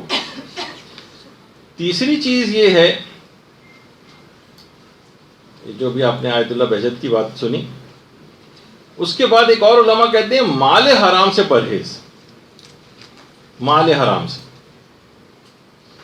اس میں خاص طور پر انسان یہ دیکھے تو علماء یہ فرماتے ہیں کہ زہر تو انسان کے جسم کو ہلاک کرتا ہے لیکن مال حرام روح کو ہلاک کر دیتی. مال حرام انسان کی روح کو ہلاک کر دیتا ہے. یہ خود ایک بہت بڑی وجہ ہے کہ ہماری جو توبہ نہیں ہو پاتی ہے صحیح طریقے سے، اور ہم لوگ بڑے پریشان ہوتے ہیں کہ ہم ادھر توبہ کرتے ہیں ادھر ٹوٹ جاتی ہے. اس کی ایک بہت بڑی وجہ ہے کہ مختلف ذرائع سے حرام مال ہمارے جسموں میں پہنچا ہوا ہوتا ہے. کبھی مثلا خمس نہ نکلا ہوا مال ہم استعمال کر رہے ہوتے ہیں، کبھی کسی دوسرے کا حق استعمال کر رہے ہوتے ہیں، کبھی ملازمت اور کاروبار کے اندر کچھ ایسے حرام ہوتے ہیں کہ ہمارے اس میں غذا کے اندر اور مال کے اندر حرام چلا جاتا ہے. کئی ایسی اسکیموں کے اندر پیسہ لگایا ہوا ہے. بہت ساری اس طرح کے حقوق لوگوں کے ہیں. میراث کی غلطیاں ہیں، اسی مکان کے اندر رہ رہے ہیں، کسی کو اس کا حق نہیں دیا ہوا، میراث صحیح تقسیم نہیں کی ہوئی. بہت سارے ایسے مسئلے ہوتے ہیں جس کی وجہ سے ہم گناہوں کی طرف بڑے آرام سے کھنچ جاتے ہیں اور نیکیوں سے کٹے ہوئے رہتے ہیں. تو جبکہ آیت اللہ سید حسن علی نخودکی اصفہانی، یہ بھی امام خمینی کے عرفانیات کے، امام خمینی ان سے دستور العمل لینے کے لیے جاتے تھے. یہ خود فرماتے تھے کہ 2 چیزیں ایسی ہیں جو آپ کے تمام کاموں کو صحیح کر سکتی ہیں. 2 چیزیں، اور آپ کی ساری پریشانیاں بھی ٹھیک کر سکتی ہیں. وہ فرماتے تھے ایک تو غذائے حلال ہے، یعنی حلال غذا انسان اگر اس کا اہتمام کر لے، اور دوسرا نمازوں میں خشوع و خضوع اور نمازوں کی اصلاح کر لے. یہ 2 کام ایسے ہیں کہ اگر یہ کسی نے صرف ان 2 کاموں کو بھی کر لیا، اس کے تمام دنیاوی اور اخروی تمام کاموں کی اصلاح ہو جائے گی اور اس کی ساری پریشانیاں دور ہو جائیں گی صرف ان 2 چیزوں کی وجہ سے. اور انہی 2 چیزوں کے اندر ہم دیکھتے ہیں کہ کس طریقے سے ہماری نمازیں ہیں، وہ بھی آپ دیکھ لیجئے، نہ اس میں کوئی خشوع ہے، نہ خضوع ہے، نہ کوئی اصلاح والی بات ہے. ذرا سے آپ مستحبات لوگوں کو بتائیں تو کہتے ہیں نماز بہت لمبی ہونے لگتی ہے. اور آپ دیکھیں کس طریقے سے لوگ منٹوں اور سیکنڈز کے اندر نمازوں کو ختم کر کے، کیونکہ اس کی اہمیت ہی سے واقف نہیں، تو نہ نمازوں کی اپنی اصلاح کی ہے، نہ اس میں کوئی خشوع و خضوع اور توجہ سے کام لیا ہے، اور نہ ہی اپنے آپ کو مال حرام سے بچایا. یہ ہماری بہت ساری وجوہات ہیں مشکلات اور پریشانیوں کی. وہ فرماتے ہیں یہ دو چیزیں اگر ٹھیک کر لیں آپ سارے کام ٹھیک ہو جائیں گے, ساری پریشانیاں دور ہو جائیں گی. غذائے حلال, اس کا اتنا وقت نہیں ہے, ہر دفعہ اس کا ایک سرسری سے ذکر آتا ہے, لیکن عمومی زندگی میں اس حرام اموال کی انسان کو خود دیکھنا چاہیے کہ میں کہاں اس کے اندر مبتلا ہو رہا ہوں. پھر استقبال رمضان کے سلسلے میں علماء فرماتے ہیں اگر آپ نے بہترین استقبال کرنا ہے وہ یہ ہے کہ لوگوں کے حقوق کی واپسی کیجیے, آپ لوگوں کے حق واپس کریں. انسان کتنی چیزیں اپنے پاس ایسی, آپ نے اپنی الماریاں کھنگالیں, اپنے پاس دیکھیں کس کی کون سی چیز آپ نے لی ہوئی ہے اس کو واپس کریں, کسی کی اموال آپ کے ذمے ہیں ان کو واپس کریں, قرضے لیے ہوئے ان کو واپس کریں, کسی کی اجازت کے بغیر چیز آپ کے پاس ہے ٹٹولیں گی آپ تو بہت ساری چیزیں اس طرح کی ملیں گی. یہی وجہ ہے کہ آقا نجابت یہ خود آیت اللہ علی آقا قاضی کے شاگردوں میں سے تھے. آیت اللہ نجابت ہیں تصویر کے اندر, ان کے سارے یہ سب ایک جگہ کے اوپر جمع کیا گیا ہے ان کو تصویروں کے ذریعے, ورنہ ایک ساتھ بیٹھے ہوئے نہیں. آیت اللہ عاطف عباس کوچانی, محمد حسین طباطبائی ہیں, ہاشم حداد ہیں, آیت اللہ حق شناس ہیں, آیت اللہ سید عبد الکریم کشمیری ہیں, سارے جتنے بھی افراد بیٹھے ہوئے ہیں سب ان کے شاگرد. انہیں کے اندر ایک آیت اللہ نجابت بھی تھی. یہ خود فرماتے ہیں کہ آیت اللہ علی آقا قاضی, آیت اللہ علی آقا قاضی جو بھی جاتا ہے نجف اشرف عراق زیارات کے لیے, وادی السلام جاتا ہے, عام طور پہ لوگ ان کا بالکل مقبرہ داخل ہوتے ہی لیفٹ سائڈ کے اوپر پڑتا ہے, تو لوگ لیکن عام طور پر ان کے متعلق زیادہ جانتے بھی نہیں ہیں.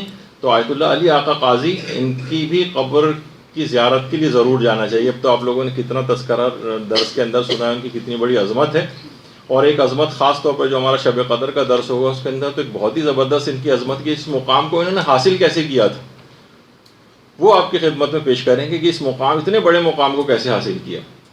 تو آیت اللہ علی آقا قاضی کے پاس یہ آقا نجابت فرماتے ہیں کہ ایک دفعہ آیت اللہ علی آقا قاضی کے پاس خود ایک عالم دین آئے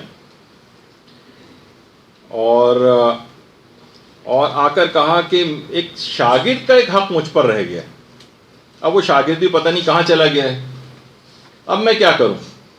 آیت اللہ علی آقا قاضی نے کہا کہ کسی بھی صورت اس کو ڈھونڈو, اس کا حق اس کو واپس کرو. اچھا اب دیکھیے حقوق کی واپسی تو یہ رمضان ہو یا غیر رمضان, یہ نہیں کہ آپ کہیں گے تو صرف رمضان کے استقبال کے لیے چیز بتائی جا رہی, نہیں, عمومی زندگی میں بھی انہوں نے کہا جب تک کہ تم اس کا ڈھونڈ کر اس کا حق ادا نہیں کر دو گے معرفت کا کوئی باب تم پر نہیں کھلے گا. یہ تمام اموال, آیت اللہ علی آقا قاضی فرماتے تھے کہ لوگوں کے جتنے بھی اموال ہیں یہ اصلاً ذات احدیت کے اموال ہیں, یہ پروردگار عالم کے اموال ہیں جو اس نے لوگوں کے تصرف میں دیے اور اپنی رضایت کو لوگوں کے راضی ہونے میں قرار دے دیا, یعنی لوگوں سے جا کر اجازت لوگ ان کے اموال کو استعمال کرنے کی. جب تک تم انہیں ان کے اموال واپس نہیں کر دو گے, ان کا حق واپس نہیں کر دو گے یا ان کو راضی نہیں کر لو گے, تمہاری گردن پھنسی رہے گی. آیت اللہ علی آقا قاضی نے اس عالم سے بھی کہا کہ باب معرفت, کوئی ایک باب معرفت بھی تم پر نہیں کھولے گا جب تک کہ تم لوگوں کے حقوق واپس نہیں کر دو گے, تمہاری گردن ایسی پھنسی رہے گی. تو آپ خود سوچیے کہ رمضان ہو, لوگوں کی گردن, لوگوں کا جو حقوق ہیں وہ ہماری گردن کے اوپر ہوں, تو کون سی معرفت ہم کو ملے گی, کیا ہم رمضان سے حاصل کر سکیں گے. تو استقبال رمضان کا ایک طریقہ یہ کہ جائیے, تلاش کیجیے, ڈھونڈیے, لوگوں کے اموال کی واپسی میں خمس کی ادائیگی بھی شامل ہے. اب تو عام لوگوں کو چھوڑیے, یا تو حق زہرہ مثلا ہم ضبط کر کے بیٹھے ہوئے ہیں بالفرض, اور ان کے قرضے لوگ لے کر واپس نہیں کر رہے ہیں, دوسروں سے کوئی چیز لی اور واپس نہیں کر رہے ہیں کہ وہ بھول گیا, اچھی بات ہے. تو لوگوں کے حقوق کی واپسی یہ بہت ہی زیادہ ضروری ہے. یہ ہر صورت میں استقبال رمضان کے اعتبار سے بھی اور عام زندگی کے اعتبار سے بھی یہ ضرور ہونی چاہیے. اس کی اتنی زیادہ اہمیت ہے کہ ایک شخصیت ہے تاریخ کے اندر, اس کو سیف الاسلام کہا جاتا ہے, خالد بن ولید. ان کا واقعہ مستدرک بحار الانوار میں بھی ہے, خود بہار میں بھی ہے, اہل سنت کی بھی کتابوں کے اندر بہت زیادہ یہ واقعہ موجود ہے کہ پیغمبر اسلام نے ایک دفعہ ایک قبیلے میں دعوت اسلام کے لیے سیف الاسلام کا جو لقب ان کو دیا گیا ہے ان کو بھیجا, خالد بن ولید کو. اچھا جب یہ وہاں گئے تو وہاں پر ان کو ایک ایسا شخص نظر آیا جس نے ان کے چچا کو قتل کیا تھا. اچھا پورے عربوں میں تھا, یعنی پورے قبیلے کے ایک شخص کی دشمنی سے پورے قبیلے کی دشمنی سمجھی جاتی تھی. یہ اس قبیلے میں گئے اور حکم دیا کہ سب مردوں کو باندھ دیا جائے اور باندھنے کے بعد ان کو پھانسی دے دی جائے، سارے قبیلے کے مردوں کو، اور اس کے پھانسی دینے کے بعد ان کا سارا سامان لوٹ لیا قبیلے کا۔ پیغمبر اسلام کو یہ اطلاع ملی کہ خالد نے ایسا کیا ہے۔ پیغمبر نے اپنے ہاتھوں کو بلند کیا اور کہا اللہم انی ابرأ الیک مما یصنع خالد، کہ پروردگار میں خالد کے اس عمل سے اظہار برات کرتا ہوں۔ یعنی پیغمبر نے تو نہیں بھیجا تھا کہ جا کے سب کو قتل کرو اور سب کے اموال لوٹ لو، یہ تو بد اخلاقی کی جنگ تھی۔ اس کے بعد حضرت امیر المومنین علیہ السلام کو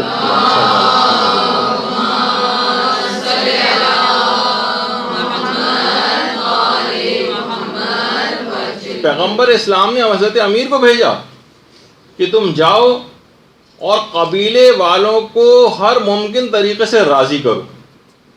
ایک ایک شخص کا امیر المومنین گئے اور ایک ایک شخص کا خون بہا ادا کیا، حتیٰ کہ اگر کسی شخص کا اس دوران کوئی پیالہ بھی ٹوٹا تھا تو اس تک کا ضمان اور اس کی کمپنسیشن حضرت امیر نے ادا کی۔ غمگین عورتوں اور بچوں کو اس حد تک نوازا، ان کی دیات سے بڑھ کر ان کو رقوم دیں کہ تاکہ ان کے دل کا ملال زائل ہو جائے، سب کو راضی کیا، اور پھر حضرت امیر واپس آئے۔ پیغمبر اسلام نے حضرت امیر المومنین کا شکریہ ادا کیا کہ اے علی، خدا آپ سے راضی ہو کہ آپ نے لوگوں کو مجھ سے راضی کیا اور خالد کے اس فعل سے لوگوں کو دین سے دور ہونے سے بچا لیا۔ درود بھیجیے محمد۔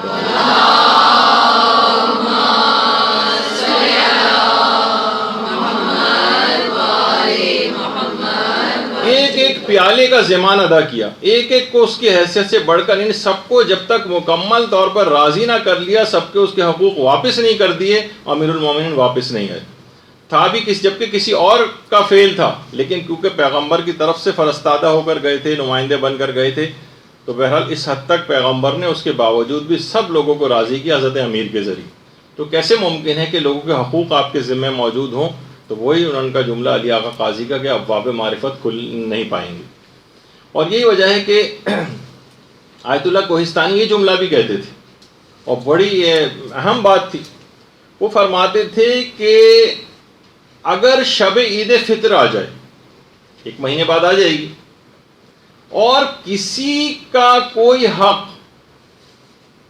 کوئی ظلم آپ کی گردن پہ باقی نہ ہو، یعنی آپ نے سب لوگوں کے حقوق اتار دیے، تو آپ سمجھ جائیں کہ آپ لازمی طور پر بخشے گئے۔ آیت اللہ کوہستانی فرماتے تھے اگر شب عید فطر کسی کا کوئی حق باقی نہیں رہا، ہم دیکھتے ہیں کہ اسی رات کتنے لوگ ہیں جو 6 مہینے بعد تک فطرے لالا کے دیتے رہتے ہیں۔ غریب کا حق تھا، یا تو اس دن نماز عید پڑھنے سے پہلے یا بعد میں، یا جو نماز عید نہیں پڑھ رہا تو کم سے کم ظہر کی نماز سے پہلے اس کو فطرہ پہنچا دینا چاہیے تھا۔ یہ تو میں صرف فطرے کی مثال دی کیونکہ اس سے متعلق ہی ہے، ورنہ لوگوں کے جتنے بھی اس طرح کی چیزیں وہ ساری واپس کیجیے۔ تو فرماتے تھے کہ اگر ایک حق بھی آپ نے کسی کا چھوڑا نہیں اور سب ادا کر دی، تو آپ لازمی طور پر یقین جانیں کہ آپ بخشے گئے۔ یہ اتنی اہم چیز ہے، اس وجہ سے اس کا استقبال رمضان کے اعتبار سے ان تمام چیزوں کی ابھی سے کیلکولیشن کرنی ہے۔ بس ایک آدھ روز ہی رہ گیا آپ کے پاس، اس میں جا کر دیکھیے تو یہ بہترین رمضان پھر آپ کا شمار ہوگا۔ اچھا، اب دیکھیے ایک اور چیز کہ فقہ، یہ سب اخلاقیات کی چیزیں اور فقہی مسائل بھی اس کے اندر انوالو ہوتے ہیں۔ یہ سیکھنا سب اشخاص کی ذمہ داری، اور طالبات ہونے کے لحاظ سے آپ لوگوں کی اور زیادہ ذمہ داری۔ تو خاص طور پر فقہی مسائل تو پھر بھی آپ کو توضیح المسائل اور اس کے اندر مل جاتے ہیں، لیکن اخلاقیات کے اعتبار سے جس کتاب کو علماء ریکمینڈ کرتے ہیں وہ ملا احمد نراقی، ان کی کتاب ہے معراج السعادہ، عروج السعادہ کے نام سے، جس کا اردو ترجمہ بھی ہو چکا ہے۔ اگرچہ تھوڑا سا اس کے اردو ترجمے میں اردو ذرا ڈیفیکلٹ ہے، مشکل ہے، لیکن بہرحال اتنی اعلیٰ کتاب ہے کہ واقعی آپ پڑھ کر کسی اور فضا میں اپنے آپ کو محسوس کرتے ہیں۔ لیکن کتاب مل جاتی ہے، تھوڑی سی کوشش کر کے پڑھی جا سکتی ہے، ملا احمد نراقی کی عروج السعادہ کے نام سے۔ دیکھیے، طالب علموں کو کہتے تھے خاص طور پر اس کتاب کو اخلاقیات کے لحاظ سے ضرور پڑھنا چاہیے۔ خود فرماتے تھے یہ جو ہمارے سر پہ امامہ ہے، علماء کہتے ہیں اگرچہ دیکھا جائے تو یہ کپڑے سے زیادہ نہیں اس کی حیثیت، اور کوئی خاص وزن بھی نہیں ہوتا، مگر ذمہ داری کے اعتبار سے یہ تھوڑا سا امامے کا کپڑا کوہ احد سے زیادہ سنگین اور بھاری ہے ہمارے لیے۔ تو دیکھیے اس میں فقط یہ نہیں ہوتا کہ آپ صرف علم اپنا بڑھاتے چلیے، مدرسے آ رہے ہیں، کچھ نہ کچھ باتیں کان میں پڑھ رہی ہیں، علم بڑھ رہا ہے، نہیں، اب علم کے ساتھ عمل بہت ضروری. ورنہ فرماتے ہیں کہ دیکھیے اگر عمل ہاتھ ہٹا دیں تو شیطان سے بڑھ کر کون عالم ہوگا، لیکن کیا ہے کہ اپنے علم کے اوپر عمل نہیں کرتا ہے. نافرمانی ہے خدا کے ساتھ، اگر کتنا بھی علم حاصل ہو جائے وہ فائدہ مند نہیں.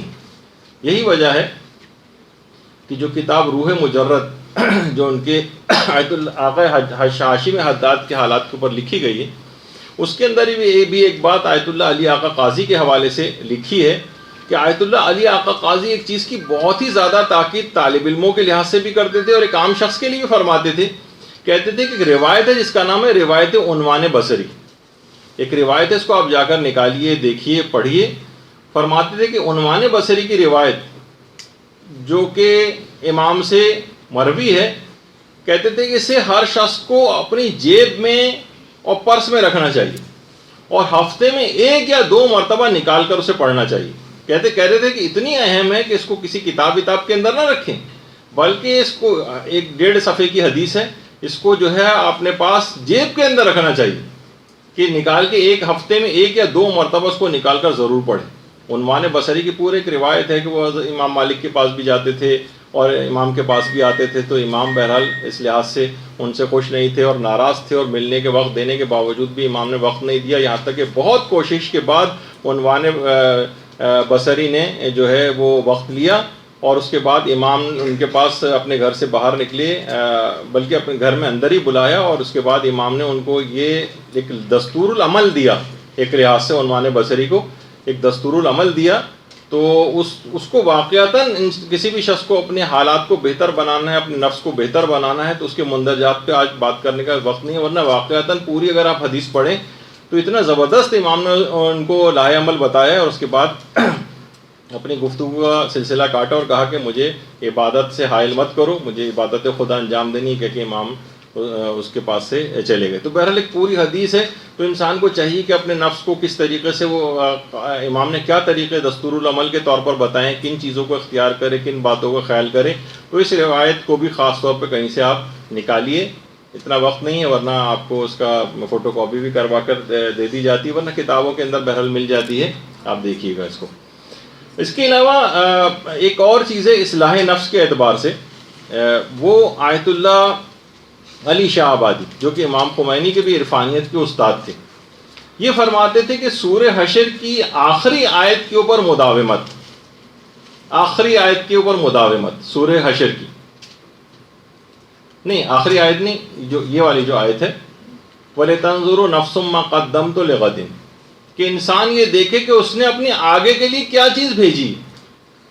اس کا بار بار اس کی اگر کوئی شخص تلاوت کرتا رہے تو کہتے تھے اس آیت کو جتنی زیادہ دفعہ اس کی تکرار کرے گا اس کا نفس کی اتنی زیادہ اصلاح ہوتی چلی جائے گی. دیکھیے رمضان ہم استقبال کر رہے ہیں نا، اور اپنے نفس کی اصلاحی کے لیے کر رہے ہیں، تو کچھ چیزیں ایسی ہیں جو آپ کو اس دوران سیکھنی. تو فرماتے تھے کہ اس آیت کا حد بار بار استحضار کرنا، آپ اس کو زبانی طور پر یاد بھی کر لیں اور بار بار اس کو پڑھیں، اس کا ترجمہ دماغ میں رکھیں کہ انسان کو یاد ہو کہ واقعی مجھے یہ دیکھنا ہے کہ آخرت میں میں نے اپنے کیا آگے منتقل کیا ہے. تو اس کو ہوگا کہ اچھا میں زیادہ سے زیادہ چیزیں عالم آخرت کے اپنے اس گھر کے اندر منتقل کروں جہاں مجھ کو ہمیشہ رہنا ہے. اس عالم آخرت کو انسان یاد رکھے. تو کہتے تھے ایک تو یہ ہے، اس کو بہت زیادہ. اور علماء ایک اور چیز اصلاح نفس کے لیے بڑی مجرب خیال کرتے ہیں اس کو، لیکن عام طور پر لوگ کیونکہ نماز فجر کو دیر سے اٹھتے ہیں، اور وہ جو بہت ہی مختصر سا ایک عمل ہے جس کو اذان فجر سے پہلے کیا جاتا ہے، وہ ہے حضرت زہرا سلام اللہ علیہا پر صلوات بھیجنا.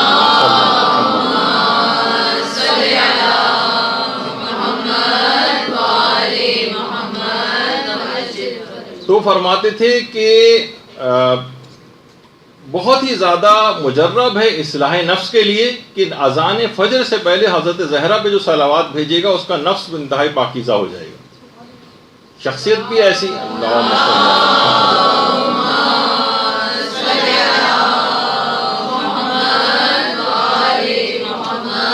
اب خواہ طالب علم ہو، غیر طالب علم ہو، کوئی مومن ایسا ہو ہی نہیں سکتا کہ جو طلب علم کی جس کے اندر خواہش ہے، اس لحاظ سے سارے ہی طالب علم ہیں. تو بہرحال تہذیب نفس سب کے اوپر لازم ہے، طریقہ کار پر سب کو عمل کرنے کی ضرورت ہے. آیت اللہ حق شناس ایک بات بڑی اچھی فرماتے تھے فرماتے تھے کہ مسئلہ یہ ہے کہ ہم نے موعظہ سننا ہی چھوڑ دیا ہے، واعظ و نصیحت سننی چھوڑ دی۔ اب آپ دیکھیں کتنے کم اخلاقیات کے درس خود کراچی شہر کے اندر کتنے کم ہوتے ہیں، یعنی اور جو چھوٹے علاقے ہیں ان کو تو آپ اور سوچیے کہ مومنین وہاں کے کتنے پریشان ہیں عام طور پر، تو کتنی زیادہ ان جگہوں کے اوپر ضرورت ہے گھر گھر اور علاقوں کے اندر درسوں کو قائم کرنے کی اور علماء کو بلانے کی اور درس اخلاق ان سے کروانے کی۔ وہ فرماتے تھے کہ مسئلہ ہے کہ انسانوں نے موعظہ سننا چھوڑ دیا ہے، اور فرماتے تھے اگر انسان تیار ہو جائے واقعی طور پر موعظہ سننے کے لیے، واعظ و نصیحت سننے کے لیے، تو یہ در و دیوار اس کو موعظہ اور نصیحت کریں گے۔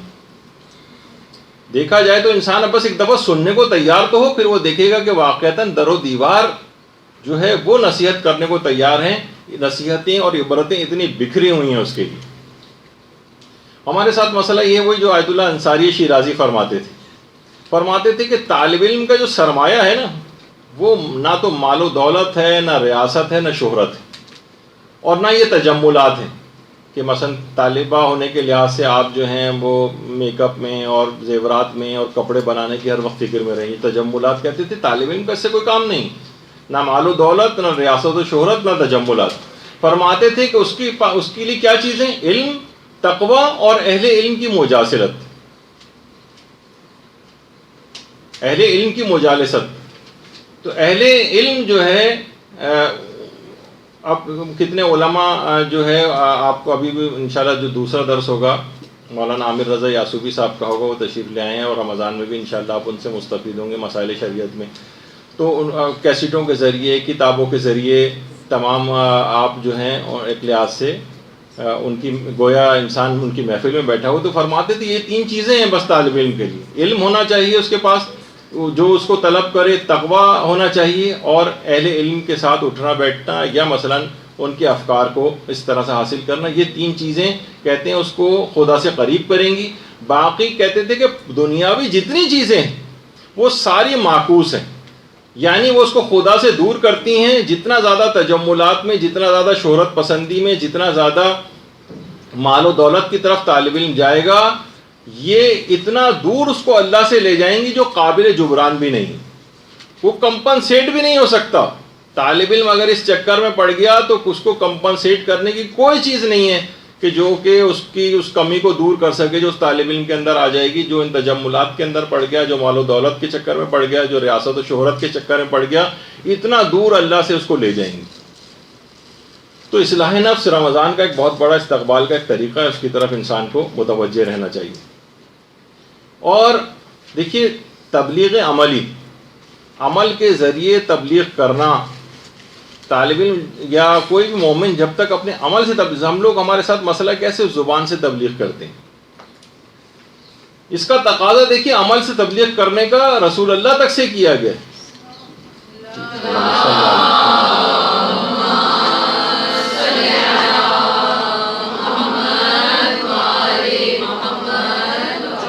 لقد کان لکم فی رسول اللہ اسوۃ حسنہ، کہ ان کی سیرت جب تک پیغمبر اسلام سیرت یعنی کیا ہے کہ جب تک عمل کر کے نہیں دکھائیں گے لوگوں کو کیسے پتہ چلے گا کہ کیسے عمل کرنا۔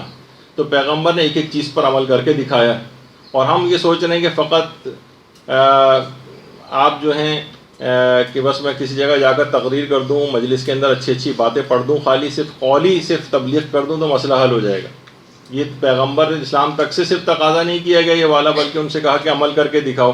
تو ہم کیسے اس سے بری الذمہ ہو جائیں گے کہ ہم پیچھے رہ جائیں اور صرف لوگوں کو قولی تبلیغ کرتے رہیں۔ اور یہی وجہ ہے کہ ہم سے بھی تقاضا کیا گیا، روایتوں کے اندر جملے ائمہ معصومین نے فرمائے کہ کونوا دعاۃ الناس بغیر السنتکم، کونوا دعاۃ الناس الی اللہ بغیر السنتکم۔ کتنی اس طرح کے مختلف روایات جو ہیں وہ آئی ہیں کہ لوگوں کو زبان کے ذریعے نہیں بلکہ زبان کے علاوہ عمل کے ذریعے لوگوں کو تبلیغ کرو اور لوگوں کو دعوت دو دین کی طرف۔ اور استقبال رمضان کے اعتبار سے جو کہ انتہائی اہم عمل ہے، اس کو آپ کوشش کریں کہ اس بہترین رمضان آپ کا گزرے گا اگر آپ نے اس کے اوپر عمل کیا، اور عام طور پر لوگ اس سے صرف نظر کرنے لگے، اور وہ ہے رمضان میں دعائے سحر۔ یہ اتنی اہم ہے کہ علامہ محمد حسین طباطبائی انہوں نے لازم کیا ہوا تھا اپنے اوپر کہ رمضان کی سحری میں پورے گھر والوں کے ساتھ بیٹھ کر دعائے سحر پڑھا کرتے تھے، پورے گھر والوں کو جمع کر کے دعائے سحر، اور اس کے بعد پھر سحری وحری کھانے کا اہتمام ہوتا تھا۔ اور آیت اللہ حسن زادہ عاملی فرماتے ہیں کہ ایک دفعہ ہم، بلکہ اپنے متعلق فرماتے ہیں کہ میں آیت اللہ علی آقا قاضی کی خدمت میں گیا، میری ایک حاجت تھی، میں نے ان سے دعا کی فرمائش کی اور کہا کہ آپ میرے لیے دعا کریں گے میری حاجت پوری ہو جائے۔ تو آیت اللہ علی آقا قاضی نے فرمایا کہ تم امام محمد باقر علیہ السلام کی دعائے سحر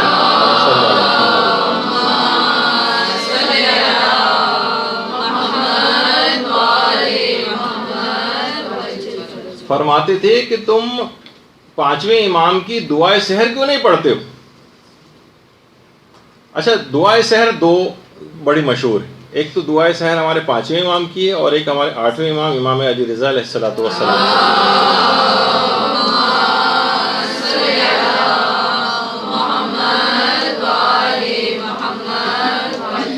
اور آیت اللہ علی آقا قاضی فرماتے تھے کہ اس دعائے سحر میں تمام اللہ کا جلال، تمام اس کا جمال، اس کی رحمت اور اس کا علم اور اس کا شرف سب اس دعا کے اندر موجود ہے۔ اور کہا کہ اس میں ایک حرف بھی حور و غلمان سے متعلق نہیں، اور فرماتے تھے کہ بہشت اگر شیریں ہے تو بہشت آفرین شیریں تر ہے۔ یعنی بہت سے ہوتا ہے نا کہ بہت سی دعاؤں کے اندر جب تک رزق اور فلاں فلاں دعائیں اور اس کے اندر نہ ہو تب تک ہمیں مزہ نہیں آتا، اس کے اندر معرفت کے خزانے، اس میں پروردگار کا جلال ہے، جمال ہے، رحمت ہے، اس کا علم اس دعا کے اندر جو ہے موجود ہے۔ اور اس طرح کی اس کے اندر عام طور پہ جو دنیاوی حاجات ہیں اس کا تذکرہ نہیں۔ تو کہا کہ اس کو خاص طور پر اصلاح نفس والوں کے لیے دعائے سحر کو فراموش نہیں کرنا، اور ممکن ہو تو دونوں دعائیں سحر، آٹھویں امام کی اور پانچویں امام کی، اس کو ضرور پڑھیں، زیادہ لمبی بھی نہیں، مختصر سی ہیں۔ اچھا، ایک چیز اور ہے کہ جو کہ آیت اللہ محمد حسین طباطبائی جس پر رمضان کے اندر عمل کیا کرتے تھے۔ اچھا، اب ضروری نہیں، ہر شخص کے حالات الگ ہوتے ہیں، بہت سے لوگ اس کے اوپر عمل کر سکتے ہیں، کچھ کوشش کر کے عمل کر سکتے ہیں، کچھ کے ساتھ ایسی مصروفیات ہوتی ہیں کہ مکمل اس پر عمل نہیں کر سکتے ہیں۔ تو جس حد تک بھی ہو سکے وہ یہ کیا کرتے تھے، اور ہمیں اور بھی علماء اور عرفاء کی زندگی کے اندر چیز ملتی ہے، ماہ رمضان میں پوری رات جاگ کر گزارنا۔ لیکن لوگوں کے ساتھ، یہ میں نے کہا نا، ہر شخص کے حالات الگ ہیں، جاب پہ بھی جانا ہے، پڑھنے بھی جانا ہے، یا کوئی اور مصروفیات ہیں۔ لیکن اگر ایسا کچھ نہیں ہے اور کچھ مینیج ہو سکتا ہے تو جو افراد اس کو مینیج کر سکتے ہوں وہ کم از کم ماہ رمضان میں پوری رات اگر جاگ سکیں تو بے انتہا فائدے ہیں۔ اور خود آیت اللہ محمد حسین طباطبائی کہتے تھے، فرماتے تھے کہ مجھے یاد نہیں پڑتا، یعنی بالکل بچپن اور جوانی کے دور سے لے کر اب تک میں پوری زندگی میں رمضان کی کسی ایک رات بھی سویا ہوں، مجھے یاد نہیں۔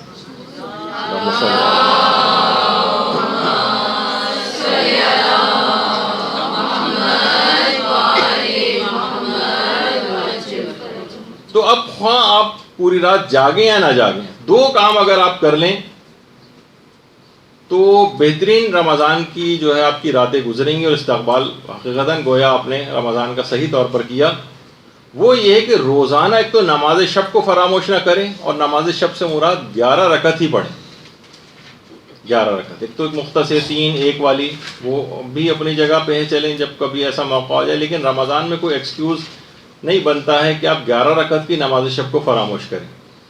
اور دوسری ہے نماز جعفر طیار، یہ کم سے کم ہفتے میں ایک دن تو ضرور رمضان میں پڑھیں، روز پڑھیں تو کیا ہی کہنا، گویا ایک خزانہ اس کے پاس آ جائے گا علم و معرفت اور عمل کے اعتبار سے، اور نامہ اعمال جو اس کا بھاری ہوگا۔ یہ دو چیزیں، ایک تو نماز شب اور ایک نماز جعفر طیار، اس کی راتوں میں ملتا ہے۔ باقاعدہ علماء کہتے ہیں شیاطین نے باقاعدہ ایک شیطان مقرر کیا ہے جو فقط اور فقط آپ کو نماز شب سے ہٹانے کے لیے مقرر ہے۔ آپ کو دماغ میں نماز شب کا آنے نہیں دے گا، وسوسے ڈالے گا، آپ کی کوشش کریں گے آپ پڑھیں، آپ کو پڑھنے نہیں دے گا، پڑھنے شروع بھی کریں گی، وہ آپ کو کہے گا کہ نہیں 1 رکعت ہی پڑھ لو، بس 3 رکعت ہی پڑھ لو، جائز تو ہے، بہت سارے اس طرح کے وسوسے ڈالے گا، اور آپ کو کہ شیاطین نے پورا فل ٹائم ایک شیطان اس پر مقرر کیا ہوا کہ جو نماز شب نہ پڑھنے دے۔ تو یہ اچھا علماء فرماتے ہیں نماز شب کے لیے جو وسوسہ پیدا کرتا ہے یہ شیطان، اور یہ بہت طاقتور شیطان ہے، اور اس کا وسوسہ بھی بہت طاقتور ہوتا ہے کہ اکثر افراد اس سے مغلوب ہو جاتے ہیں سوائے مخلص لوگوں کے، یعنی جن کے اوپر اس کا اثر نہیں چلتا وہ ایک الگ ہے. لیکن اس کے علاوہ یہ بہت اسٹرانگ وسوسہ ڈالتا ہے کہ لوگ نماز شب پڑھنے سے رہ جائیں. یہی وجہ ہے کہ آیت اللہ کوہستانی فرماتے تھے کہ جو طالب علم بھی نماز شب کا پابند نہ ہو اور ہفتے میں کم سے کم ایک دفعہ نماز جعفر طیار نہ پڑھتا ہو، میں اس کو ایک مکمل طالب علم تسلیم نہیں کرتا.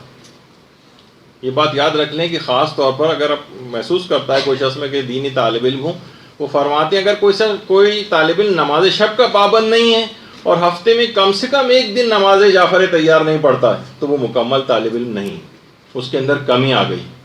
یہ کبھی اس طور پہ بڑے مقامات کو علم کے حاصل نہیں کر سکتا اگر ان دو چیزوں کے اوپر وہ کاربند نہیں.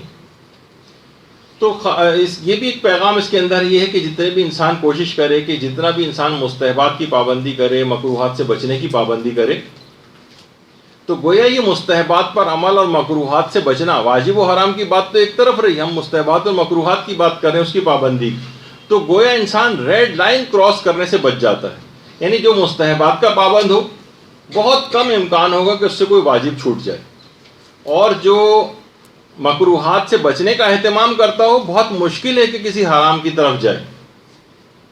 اور جو صرف واجبات پر عمل کر رہا ہو اور کہ بس واجب ہو جائے، واجب تو نہیں، اس سے زیادہ تو نہیں ہے نا، حرام کی حد تک تو نہیں پہنچانا، بس وہ یہ چیز پوچھ رہے ہوتے ہیں، وہ گویا بالکل کھائی کے کنارے چل رہے ہوتے ہیں، ادھر پاؤں پھسلا اور وہ ادھر نیچے گئے.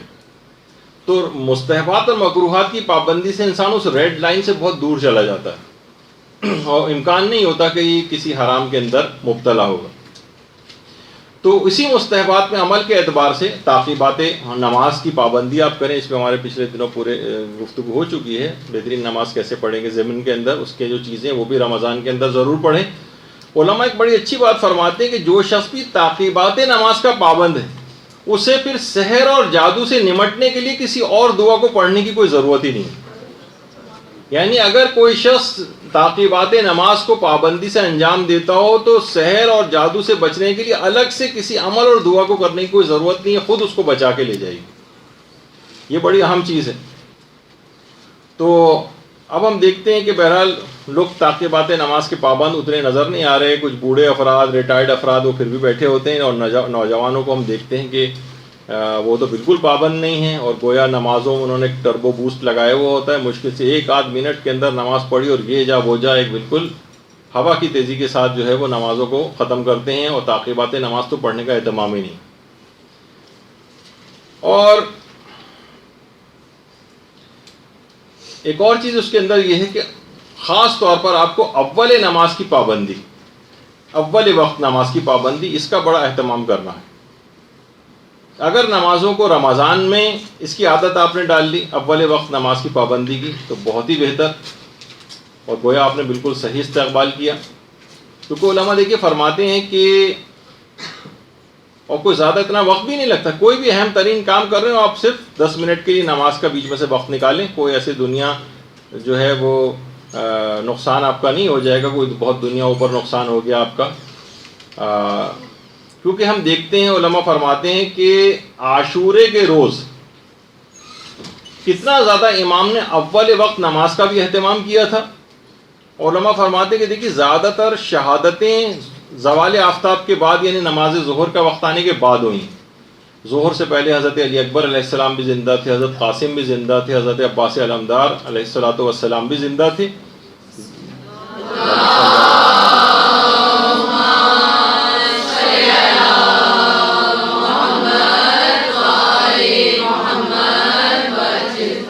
دیکھیے سید الشہداء نے یہ نہیں کہا تھا کہ دیکھو ابھی سب لوگ جا کر جنگ کرو، ابھی تو غروب ہونے میں بہت وقت ہے، نماز کا وقت وسیع ہے، بعد میں پڑھ لینا نماز. نہیں، اول وقت نماز کی اتنی پابندی تھی کہ گویا جب بھی کہا جاتا ہے کہ عاشورہ جو ہے وہ تمام اسلامی احکامات کی تجلی کا دن بھی تھا. نماز امر بالمعروف ہے، نماز ایک پیغام رکھتی ہے گناہوں کے مقابلے میں لوگوں کو بچانے کے لیے، اس کی ایک الگ سے ایک ہیبت ہے نماز کی. تو نماز ظہر جو انجام دی گئی تھی، جو نماز خوف کے طریقے کے اوپر تھی. ایک خاص طریقہ ہوتا ہے کہ کس طرح سے اس میں جماعت کے ساتھ ایک رکعت پڑھی جاتی ہے، اس کے بعد فرادہ کی نیت کر کے پھر دوسری صف آ جاتی ہے پیچھے. تو امام یہ بھی کر سکتے تھے کہ دیکھیے کہ اس نماز کو سب لوگ نماز پڑھنی بھی تھی تو اول وقت میں خیموں کے اندر جا کر پڑھ لیتے. اچھا اگر جماعت بھی پڑھنی تھی تو خیموں کے اندر بھی جماعت ہو سکتی تھی، لیکن کیا ہوتا، دشمن متوجہ نہ ہوتا. امام نے کھلا میدان کا اہتمام کیا. کتنے ہی تیر لگنے سے اصحاب جو ہیں امام کے شہید اور زخمی بھی ہوئے، لیکن امام نے اول وقت نماز کا اہتمام کیا، امام نے نماز جماعت کا اہتمام کیا اور شوکت اسلام کا سب لوگوں کے سامنے اظہار کیا. عام طور پر یہ ہوتا ہے نا کہ تقریبات میں جاتے ہیں، کسی جگہ جاتے ہیں، لوگ اپنی نمازیں قضا کرتے ہیں، سب لوگ دیکھیں گے ایک شرمندہ سے. بھائی نماز پڑھنے میں کیوں شرمندگی ہو رہی ہے آپ کو؟ شوکت اسلام کا مظاہرہ لوگوں کے سامنے کرنا پڑے گا آپ کو. یہ سب چیزیں امام خیموں کے اندر فرادہ بھی پڑھ سکتے تھے، سب لوگ الگ الگ بھی پڑھ سکتے تھے، لیکن جماعت کا اہتمام کیا، سب کے سامنے پڑھ کر لوگوں کو دکھایا اور شوکت اسلام کا ایک مظاہرہ کیا. جب بھی کہا جاتا ہے کہ یقیمون الصلاۃ، نماز کو قائم کرو، ویقرؤون الصلاۃ نہیں کہ نماز کو پڑھو. قائم کرنے کے معنی ہے کہ اس کے اندر یہ تمام چیزیں شامل ہو جاتی ہیں. اور یہ لوگوں کے لیے پیغام ہے، ہمارے بہت سارے ماتمی بھائیوں کے لیے. وہ پیغام یہی ہے اس کے اندر کہ جس طریقے سے امام نے عاشورے کے روز اتنے سخت ترین دور میں اس کا اہتمام کر کے دکھایا، تو آپ کیسے ممکن ہے کہ اسی عزاداری کو بہانہ بنا کے اپنی نمازوں کو آپ قضا کریں؟ تو یہ تمام چیزیں ایسی ہیں. تو یہ تھا اس کے اندر کہ مستحبات کے اوپر آپ کو عمل کرنا ہے، تعقیبات نماز آپ کو پڑھنی ہے، اذکار آپ کو اس کے اندر کرنے ہیں، تلاوت قرآن کرنی ہے، سب چیزیں شامل ہیں. اور خاص طور پر ایک سورہ ہے جو کہ طالب علموں کو پڑھنے کی بڑی تاکید ہے الگ سے، وہ ہے سورہ واقعہ. علماء فرماتے ہیں کہ سورہ واقعہ مدرسے آتے وقت یا جاتے وقت کسی بھی وقت کم سے کم ایک دفعہ سورہ واقعہ آپ ضرور پڑھیں، چاہے رستے میں پڑھیں یا کسی بھی طریقے سے سورہ واقعہ کو ایک تو فراموش نہ کریں. بلکہ علماء تاکید کرتے ہیں کہ طالب علموں کو سورہ واقعہ حفظ ہونی چاہیے، حفظ ہونی چاہیے. اور مشکل سے مہینے ڈیڑھ مہینے کے اندر آپ کو سورہ واقعہ زبانی یاد ہو سکتی ہے اگر آپ ذرا پابندی کریں اس. دیکھیے ابھی جو ذکر ہو رہا تھا کہ عاشورہ کے عبادی پہلو کتنے زیادہ ہیں، امام نے کر کے بتائی. جو سب رمضان کے اندر آپ عبادت انجام دیتی ہیں، خود عبادت یہ تمام عاشورے کے روز امام نے کر کے بتائیں. کتنا ملتا ہے کہ نمازیں وہاں پر ہو رہی تھیں، دعائیں وہاں پر ہو رہی تھیں، مناجاتیں وہاں پر ہو رہی تھیں. حضرت امام سجاد کو گلے سے لگا کر جو کہ امام حسین علیہ السلام نے جو دعا پڑھی تھی کہ اللہم بحق یاسین والقرآن الحکیم و بحق طٰہٰ والقرآن العظیم، یہ سب دعائیں تھیں جو کہ جنگ بدر میں پیغمبر اسلام نے جو دعا پڑھی تھی وہی امام حسین نے حضرت امام سجاد کو گلے سے لگا کر جس دعا کو پڑھا تھا. ان دعاؤں کی بھی بڑی اہمیت ہے جو اس رمضان کے اندر بھی آپ کو بہت ساری دعائیں پڑھنی ہیں. امام نے ان تمام دعاؤں کو اور اذکار کو عاشورے کے روز بھی کر کے دکھایا تھا، پڑھ کے بتایا تھا. اور جب بھی کوئی میدان میں جاتا تھا جنگ کے لیے تو امام اس وقت قرآن کی ایک آیت کی تلاوت کرتے تھے، ان اللہ اصطفیٰ آدم و نوحا وآل ابراہیم وآل عمران علی العالمین. یہ امام یہ والی یعنی تلاوت قرآن اس وقت کرتے لوگوں کو امام نظر آتے تھے. جب بھی کسی کی شہادت کی کوئی خبر آتی تھی تو امام باقاعدہ سورہ احزاب کی آیت نمبر 23 تلاوت کرتے تھے. اور اس کا مفہوم یہی ہے کہ مومنین میں کچھ ایسے ہیں کہ جنہوں نے اپنے خدا سے کیے گئے اپنے عہد کو پورا کیا اور کچھ لوگ انتظار میں ہیں کہ اس عہد کو پورا کرنا ہے. تو کتنی آیات ہے اس طرح کی ہیں کہ کتنے اذکار ہیں کہ جو امام نے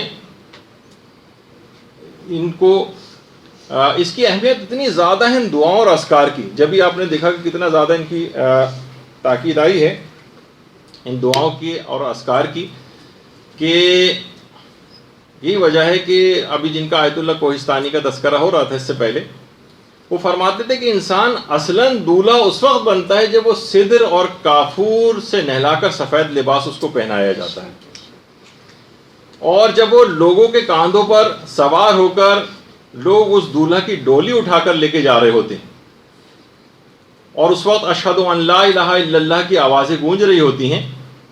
آیت اللہ کوہستانی فرماتے تھے اگر مجھے اجازت دی جاتی تو میں تابوت سے سر نکال کر لوگوں سے کہتا کہ اے لوگوں لا الہ الا اللہ کے ذکر کی اہمیت کو پہچانو. اس کی قدر و قیمت پہچانو، لیکن افسوس کہ مجھے اس وقت اس بات کی اجازت نہیں ہوگی کہ میں ہاتھ باہر نکال کر یہ جملے تم سے کہہ سکوں، تو آج ہی تم سے یہ بات کہہ رہا ہوں. یہ جو جتنے بھی اذکار، جب یہ تاکید کی کتنی زیادہ بتائی گئی ہے، روزانہ کی آپ کی تعقیبات کے اندر ہر وقت آپ کی زبان کے اوپر، رمضان کے استقبال کے لحاظ سے بھی کہ ہر وقت آپ کی زبان کے اوپر یہ ذکر اور اذکار رہنے چاہیے. اور یہ بھی فرماتے تھے کہ آخرت میں لوگ باقاعدہ قیامت کے روز حسرت کر رہے ہوں گے کہ کاش ہم اس دنیا میں جا کر صرف ایک مرتبہ لا الہ الا اللہ کہتے ہیں اور پھر دوبارہ مر جائیں. یہ حسرت کریں گے لوگ باقاعدہ. تو ان اذکار کی اتنی زیادہ اہمیت ہے کہ اس دوران رمضان کے اس پورے اس کے اندر کوشش کریں کہ آپ کا مستقل زبان کے اوپر یہ ذکر اور اذکار رہیں. تو اور عام زندگی میں بھی اس کا عادی ہونا پڑے گا. آیت اللہ کوہستانی کے متعلق ایک بات اور یہ بات کہتے تھے، اور حضرت شاہ عبد العظیم کے روضے کے اندر آیت اللہ کوہستانی کی قبر ہے. یہ فرماتے تھے کہ آج تک میں جتنے بھی معصومین کی قبور پر گیا ہوں، میں نے جو سب سے پہلا سوال اور حاجت وہاں جا کر پیش کی وہ یہ پیش کیے کہ حالت احتضار میں، یا امام حالت احتضار میں اور وقت مرگ میری مدد فرمائیے گا. یہ سب سے پہلی دعا میری یہ ہوتی تھی. سب سے مشکل ترین مرحلہ ہے، اور یہ مشکل مرحلہ کیسے طے ہوگا؟ وقت مرگ اگر ذکر الہی آپ کی زبان پر رہا. ابھی آپ نے سنا تھا نا کہ رسول امام حضرت زہرا کا نام بھول جائے گا بہت سے. تو اطاعت کے موقع پر کیونکہ انہوں نے اللہ کو بھلا دیا تھا، اس کا لازمی نتیجہ یہ بن رہا تھا کہ اب یہ وقت مرگ ان افراد کے نام اس کو بھلا دیے جائیں، اور وہی اس وقت ہمارا سہارا بنیں گے. تو یہ ذکر اور اذکار یہ مسلسل اگر آپ کی زبان پر جاری اس دنیا میں رہے تو لازمی طور پر وقت مرگ بھی یہی اذکار آپ کی زبان پر جاری ہوں گے. اس وجہ سے اس میں آپ کو بار بار اس کی پریکٹس کروائی جاتی ہے. اس کا آپ کو بتایا جاتا ہے کہ رمضان میں بھی خاص طور پر ہر وقت زبان پر ہے، اور عام زندگی کے اندر بھی. ورنہ جس وقت وہ واقعی موقع پیش آ جائے گا کہ لوگ مٹی ڈال رہے ہوں گے ہماری قبر پر، اور بڑی ویسی بات ہے کہ قبر پر مٹی ڈالنے کے بعد ہاتھ بھی ہماری قبر پر ہی جھاڑیں گے. اس سے آپ اندازہ لگائیں جس طرح وہ ہوتا ہے نا، کبھی آپ بقرعید میں قصائی وغیرہ ذبح کرنے کے بعد وہ چھری سے ہی جو ہے اس کی کھال پہ رکھ کر ہی اس کا خون صاف کر رہا ہوتا ہے، تو اس طرح کی کیفیت اس وقت واقعی ہماری بیچارگی کا عالم جو ہے اس وقت سمجھ میں آئے گا. تو اپنی اس حقیقت کو سمجھنا ہوگا. اور ابھی آپ نے جیسے کہ ابھی آپ سے بات ہو رہی تھی کہ راتوں کو اس کے اندر جاگنا ہے، اور اس میں کوشش کریں کہ ٹی وی ڈرامے وغیرہ اس سے اپنے آپ کو بچائیں. اچھا، اب باتیں اس کے اندر اور بھی بہت ساری بھی باقی رہ گئیں، لیکن کیونکہ دوسرا بھی ایک لیکچر ہے اور وہ بھی مولانا محترم تشریف لے آئے ہوں گے. میرے اعتبار سے تقریباً آج میں کافی سلو گیا، اور تقریباً آدھی باتیں جو بیان کرنا تھی وہ پھر رہ گئیں. لیکن انشاءاللہ اب امکان نہیں ہے کہ اس میں مزید گفتگو آگے بڑھے. انشاءاللہ جو آئندہ جو 3 کلاسز آپ کی اب ہوں گی، کہ آج کی جو دوسری مسائل فقہ کی کلاس ہے، اس کے بعد 2 کلاسز رمضان کی، اور اس کے بعد تو پھر شب قدر کے سلسلے میں درس ہوگا. تو اس دوران آپ خاص طور پر آج مجھے بہت سارے مسائل فقہ بھی بیان کرنا تھے جو پچھلی دفعہ مستحب روزوں کے رہ گئے تھے، لیکن مولانا محترم انشاءاللہ وہ اور بہتر طریقے سے آپ کی خدمت میں پیش کر دیں گے. تو اس کا رمضان کے استقبال کا ایک سب سے اہم دیکھا جائے تو وہ یہ ہے کہ آپ ان تمام ایک ریویو کریں تمام مسائل فقہ کا، تاکہ کوئی ایسی غلطی نہ ہو جائے جس سے روزہ باطل ہوتا ہو یا اس کا ثواب کم ہو جائے. تو اس لحاظ سے خود استقبال رمضان کا لازمہ یہ ہے کہ آپ مسائل فقہ کو اچھی طریقے سے حاصل کریں، جس کے لیے اب اگلی کلاس ہی ہو رہی. تو صلی اللہ علی محمد وآلہ الطیبین برحمتک یا ارحم الراحمین، وصلی اللہ علی محمد وآلہ الطاہرین.